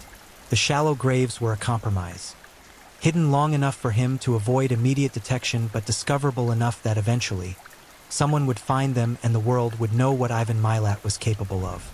Perhaps the most disturbing aspect of Milat's methodology was its evolution. Investigators studying the timeline noticed his attacks grew more brazen, more violent, more confident over the years. Deborah Everest and James Gibson, killed in 1989, showed extreme violence but relatively quick deaths compared to later victims. By 1991 and 1992, Milat was taking more time, inflicting more suffering, experimenting with different methods. The decapitation of Anya Habshid represented an escalation, not just murder but mutilation, not just killing but complete destruction of the victim's humanity. This pattern suggested that, for Ivan Milat, murder was addictive. Each killing fed a need that only grew stronger, required more extreme acts to achieve the same satisfaction. He was chasing a high that required increasing doses of violence, increasingly helpless victims, increasingly elaborate rituals. And if he hadn't been caught when he was, the evolution would have continued. The next victims might have been tortured for days instead of hours. The methods might have grown even more depraved. There was no bottom to Ivan Milat's depravity, no point where he would have been satisfied and stopped. He would have continued until age or error finally caught up with him, leaving a trail of broken bodies and destroyed families that might have stretched into the dozens or beyond. Criminologists who studied the Milat case noted several factors that allowed him to kill successfully for so long. First, he had extensive knowledge of the terrain. Belanglo State Forest was essentially his backyard, a place he'd explored since childhood, where he knew every hidden trail and secluded clearing. Second, he chose victims who were difficult to track, transient backpackers whose movements were fluid and hard to pin down. Third, he had the patience of a true predator. Unlike disorganized killers who act impulsively and get caught quickly, Milat planned carefully, selected victims deliberately, and never took unnecessary risks. He was the most dangerous kind of serial killer, intelligent, methodical, and completely devoid of empathy. The items police found in his home provided additional insight into his psychology.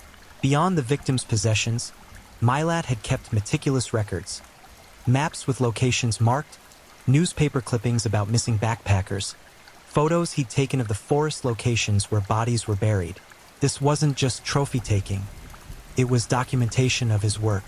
He was proud of what he'd done, proud enough to keep evidence that could send him to prison for life. It suggested a level of narcissism and arrogance that bordered on delusional, a belief that he was too smart to be caught, that his legend would outlive him. During the investigation, police interviewed numerous witnesses who'd interacted with Milat in the years leading up to his arrest. Several described encounters that, in retrospect, showed clear red flags. One woman who dated Milat briefly in the early 1990s described his obsession with guns and knives, his habit of driving to Belanglo to clear his head, his comments about how the forest could swallow things whole. Another former colleague remembered Milat talking casually about how easy it would be to dispose of a body in the forest, how animals and weather would erase evidence within months. These weren't slips or accidental revelations. They were part of Milat's game. He enjoyed hinting at his dark side, enjoyed operating in plain sight while everyone around him remained oblivious. It was a form of control, a way of feeding his narcissism by demonstrating how much smarter he was than everyone else. And for years, it worked. He killed and killed and killed, and people dismissed the warning signs as odd humor, as the eccentricities of a rough-around-the-edges working man. The impact of Ivan Milat's crimes rippled outward like shockwaves from an epicenter of violence, touching thousands of lives and altering Australia's national consciousness in ways that persist decades later. For the families of the 7 confirmed victims, the discovery of bodies brought some measure of closure but opened wounds that would never fully heal. Parents buried children who should have buried them. Siblings lost brothers and sisters who'd been frozen in youth, who never got to grow old, marry, have children of their own. The futures that had stretched out before these 7 young people, bright with possibility, were reduced to graves in a forest and names on memorial stones. Jürgen Neugebauer, father of victim Gabor Neugebauer, spoke at Milat's sentencing about the hole his son's death had left in the family. He described waiting, hoping, praying for years that Gabor would walk through the door, would call with some explanation for the silence. He described the moment police informed him they'd found a body, the terrible hope that it wouldn't be Gabor, followed by the crushing confirmation when DNA results came back. "You didn't just kill my son," Neugebauer said, looking directly at Milat. "You killed a part of every person who loved him. You killed our peace. You killed our ability to feel safe in the world. And you did it without a moment's hesitation or regret." Milat stared back, expression blank, offering nothing. Not an apology, not an explanation, not even an acknowledgement that Neugebauer had spoken. That emptiness, that void where human emotion should exist, was perhaps more chilling than the murders themselves. It confirmed what psychologists had suspected. Ivan Milat was incapable of empathy, incapable of understanding or caring about the pain he'd caused. To him, the 7 victims weren't people. They were objects, entertainment, a hobby he'd pursued with enthusiasm and skill. The families formed a unique bond in their shared tragedy, staying in contact over the years, supporting each other through the trial and its aftermath.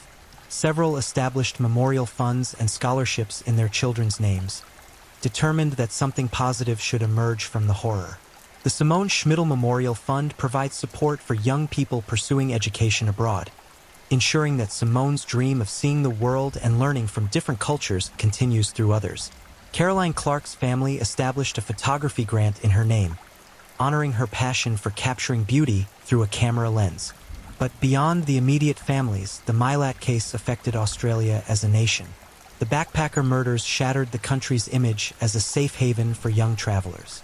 Tourism numbers from Europe and the UK dropped significantly in the years following the discoveries. Hitchhiking, once a common and relatively accepted practice in Australia, became taboo overnight. Parents in countries around the world who might have encouraged their children to take gap years and explore Australia now forbade it, terrified that their children would end up like the 7 in Belanglo.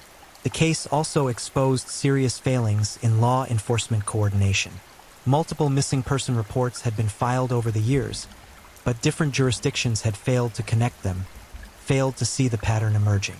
If information had been shared more effectively, if someone had noticed that multiple young backpackers were vanishing along the same stretch of highway, Milat might have been caught earlier. Several of the victims, Simone Schmidl, Anya Habschied, Gabor Neugebauer, might still be alive. The recriminations and reforms that followed led to improved missing persons protocols and better interagency communication, changes purchased with the lives of the victims. For Paul Onions, the man who'd escaped Milat's clutches in 1990, the years after the trial brought a complex mixture of emotions. He'd survived through luck and quick thinking, had literally run for his life and won. But knowing what Milat had done to the others, knowing he'd been moments away from becoming the 8th victim, left psychological scars. Onions suffered from post-traumatic stress, from nightmares where he didn't escape, where Milat caught him and dragged him into the forest. He'd been instrumental in putting Milat away, but the cost had been high. In interviews years later, Onions spoke about the survivor's guilt, the irrational but persistent feeling that he should have done more, should have somehow prevented the later murders. "I told the police in 1990, Onions said in a 2001 documentary. I gave them a description, told them what happened, but nothing came of it. And then I went home to England and I tried to forget. For years I didn't think about it. Then I saw the news about the bodies in Belanglo, saw Milat's face on television, and I knew it was him. I knew I'd been this close to dying, and I'd done nothing to stop him from killing again." Of course, Onions bore no responsibility for Milat's subsequent murders.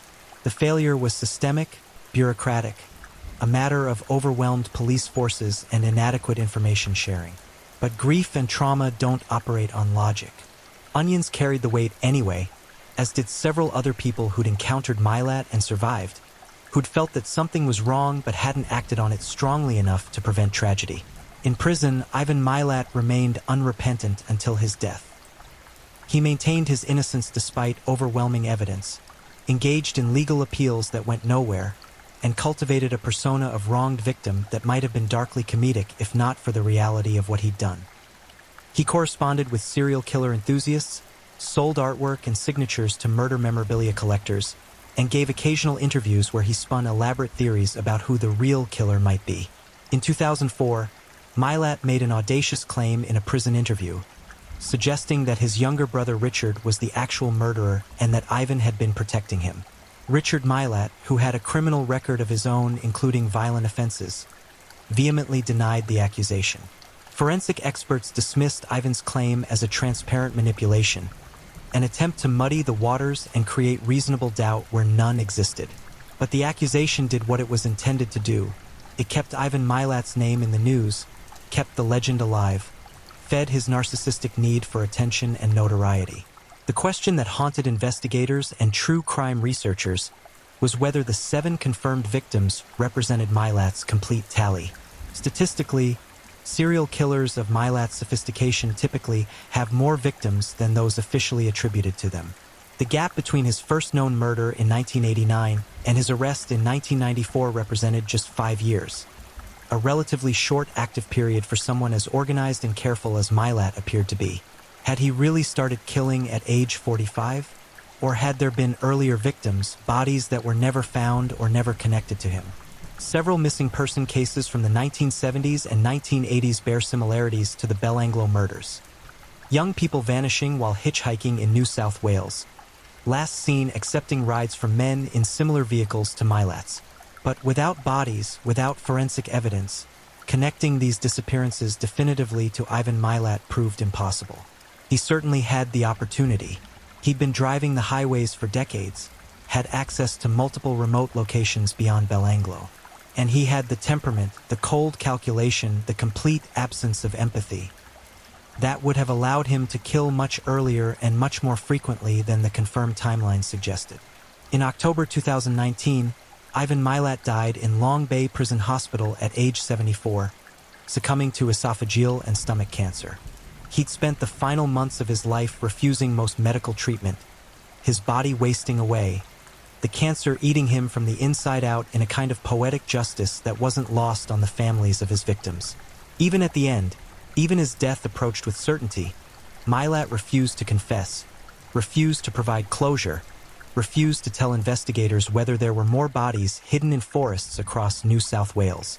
He took his secrets to the grave, leaving families of other missing backpackers to wonder if their loved ones had also fallen into his hands. His death was announced with little fanfare. No state funeral, No moment of silence. No recognition beyond a brief news item noting that one of Australia's most notorious serial killers had finally stopped breathing. The families of his victims expressed relief that he could never again enjoy the attention his crimes had brought him, could never again give interviews or sell memorabilia or play games with the system. "Good riddance," said one family member in a statement to the press. "He's gone, and the world is better for it. I hope whatever hell exists is exactly where he ended up." But Milat's death didn't close the chapter on his crimes. In the years since, amateur investigators and professional researchers have continued examining cold cases, looking for connections to Milat. In 2010, investigators searched a property in Bulli, south of Sydney, based on a tip that Milat might have buried bodies there. They found nothing. In 2012, cadaver dogs were brought to another property Milat had frequented in the 1980s. Again, nothing. The searches continue sporadically, driven by families who refuse to give up hope of finding their missing loved ones, and by police who know that somewhere, potentially, there are more graves waiting to be discovered. Belanglo State Forest itself has become a place of dark pilgrimage. Despite efforts to rebrand it, to emphasize its natural beauty and recreational opportunities, the forest remains synonymous with murder in the Australian consciousness. Tourists occasionally visit the sites where bodies were found, leaving flowers and messages, treating it like a macabre shrine. Local authorities have removed markers indicating the exact locations, hoping to discourage such visits, but the GPS coordinates circulate online, and people still come, drawn by morbid curiosity or genuine sympathy for the victims. The forest has changed physically since Milat's time. Some areas where bodies were discovered have been deliberately altered, trees removed, terrain leveled, in an attempt to erase the geography of horror. But the darkness remains. Locals still avoid certain sections. Hikers report feeling watched, feeling an inexplicable dread in areas that look no different from any other stretch of forest. Perhaps it's psychological, the power of knowing what happened there. Or perhaps some places truly do retain the imprint of violence, the echo of screams that rang out decades ago. The Milat case fundamentally changed how Australia approaches missing persons investigations. The National Missing Persons Coordination Centre was established partly in response to the failures that allowed Milat to operate undetected for so long. Cross-jurisdictional databases now flag patterns that might indicate serial predation. Hitchhiking awareness campaigns targeted at backpackers became standard at hostels and tourist information centers. The changes came too late for Milat's victims, but potentially saved lives that would otherwise have been lost to other predators working the same methods. True crime media has kept the Milat story alive in sometimes troubling ways. Books, documentaries, podcasts, and even a film have dissected his crimes in exhaustive detail. Some approach the subject with appropriate gravity and respect for the victims. Others veer into exploitation, turning suffering into entertainment, treating Milat as a fascinating monster rather than the banal evil he actually represented. The families of victims have pleaded repeatedly for more sensitivity, for recognition that these weren't characters in a horror story, but real people whose absence leaves permanent holes in the lives of those who loved them. In 2017, a forensic psychologist who'd studied the Milat case extensively published a comprehensive profile attempting to understand what created such a remorseless killer. The profile noted several factors: a family history of violence and criminality, with multiple Milat brothers having extensive criminal records, a culture of hypermasculinity that emphasized dominance and control, possible neurological factors including potential frontal lobe abnormalities that could affect impulse control and empathy, and most significantly, a complete absence of moral development or conscience. Ivan Milat understood intellectually that society considered murder wrong, but he didn't feel it. Rules were obstacles to navigate, not genuine ethical boundaries. Other people were objects to manipulate, not beings with inherent worth. The profile concluded with a chilling assessment. Milat represents the extreme end of antisocial personality disorder, a man completely divorced from normal human emotional connection, who found pleasure in causing pain and viewed his fellow humans as prey animals. He wasn't insane in any legal sense. He knew exactly what he was doing and chose to do it anyway. He simply didn't care. And individuals like this, lacking any internal brake on their behavior, will continue committing atrocities until external forces stop them. Society's only defense against people like Ivan Milat is vigilance, effective law enforcement, and the willingness to recognize that evil doesn't announce itself with obvious signs. It often looks ordinary until it's far too late. The 7 confirmed victims of Ivan Milat remain permanently young in photographs and memories. Deborah Everest and James Gibson, both 19, Australian sweethearts with their whole lives ahead of them. Simone Schmidl, 21, a German traveler with a passion for photography and adventure.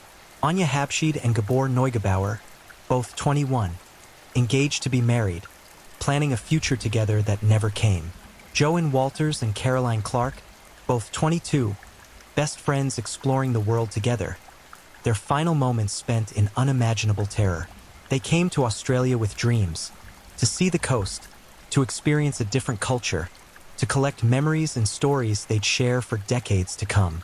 Instead, they found Ivan Milat, and in finding him, they found a death so brutal, so prolonged, so utterly devoid of mercy that it defies comprehension for anyone with normally functioning empathy. They were beaten, stabbed, shot, strangled, decapitated. They were held captive and tortured. They watched each other die. They begged for their lives to a man who got pleasure from their begging. And then they were dumped in shallow graves in a forest that became their tomb, where insects and weather and time gradually reduced them to bones scattered among the pine needles. This is Ivan Milat's legacy. Not the folk hero status some twisted individuals have tried to grant him, not the criminal mastermind mythology he attempted to cultivate, but 7 young lives snuffed out, 7 families forever shattered, and a forest that will always carry the stain of what happened beneath its canopy. He was not sophisticated or impressive. He was a predator who found vulnerable prey and killed them because he enjoyed it. He was evil in its most banal, mundane form. A man who looked ordinary, acted ordinary, lived an ordinary life except for the secret hobby he pursued in the forest when opportunity arose. The Belanglo backpacker murders stand as a reminder that monsters are real, that they don't always look like monsters, and that evil doesn't require elaborate motivation or psychological complexity. Sometimes people kill simply because they want to, because they can, because the pleasure they derive from causing suffering outweighs any moral consideration that might stop them. Ivan Milat was such a person, and while he's gone now, while he can't hurt anyone else, the wounds he inflicted continue to bleed. The families still grieve, the forest still remembers, and 7 young people remain forever frozen at the moment their lives were stolen by a man who never, not even once, expressed genuine remorse for what he'd done. Australia has tried to move past the Milat case, to reclaim the narrative of being a safe destination for young travelers. Tourism numbers have recovered. Belanglo State Forest is promoted again as a recreational area. But those who know the history can never quite shake the awareness of what happened there, can never walk those trails without thinking about the terror that unfolded in the same shadows, under the same trees, on ground that drank the blood of 7 innocent people whose only crime was trusting the wrong stranger. Ivan Milat killed 7 people that we know of. He destroyed dozens of lives when you count the families, friends, and loved ones of his victims. He damaged Australia's reputation and shattered the sense of safety an entire generation of backpackers felt. And he did it all without a flicker of conscience, without a moment of genuine remorse, with nothing but cold calculation and sadistic pleasure driving his actions. If there's a hell, he's there now. And if there isn't, then the only justice is that he's gone, erased, his consciousness extinguished forever while the memory of his victims, their smiles, their dreams, their humanity, lives on in the hearts of those who loved them and in the annals of history that record not his name but theirs. The backpacker murders remain Australia's most notorious serial killing case, a dark chapter in the nation's history that serves as eternal warning. Evil exists, predators walk among us, and vigilance is the price of safety. The 7 victims deserved better. They deserved to live full lives, to pursue their dreams, to grow old surrounded by people who loved them. Instead, they got Ivan Milat, and the world got a reminder that sometimes the greatest horrors come not from supernatural monsters or Hollywood villains, but from ordinary men with dead eyes and steady hands who smile as they offer you a ride. Thank you for watching and being part of this dive into the dark and fascinating stories that keep us all on edge. If you enjoyed the ride, remember to like, subscribe, and share with others who crave a good mystery. Tell us where you're watching from. I love knowing where in the world our true crime family is tuning in. Your presence means a lot. Until next time, stay safe, stay curious, and keep digging into the shadows where truth and mystery meet.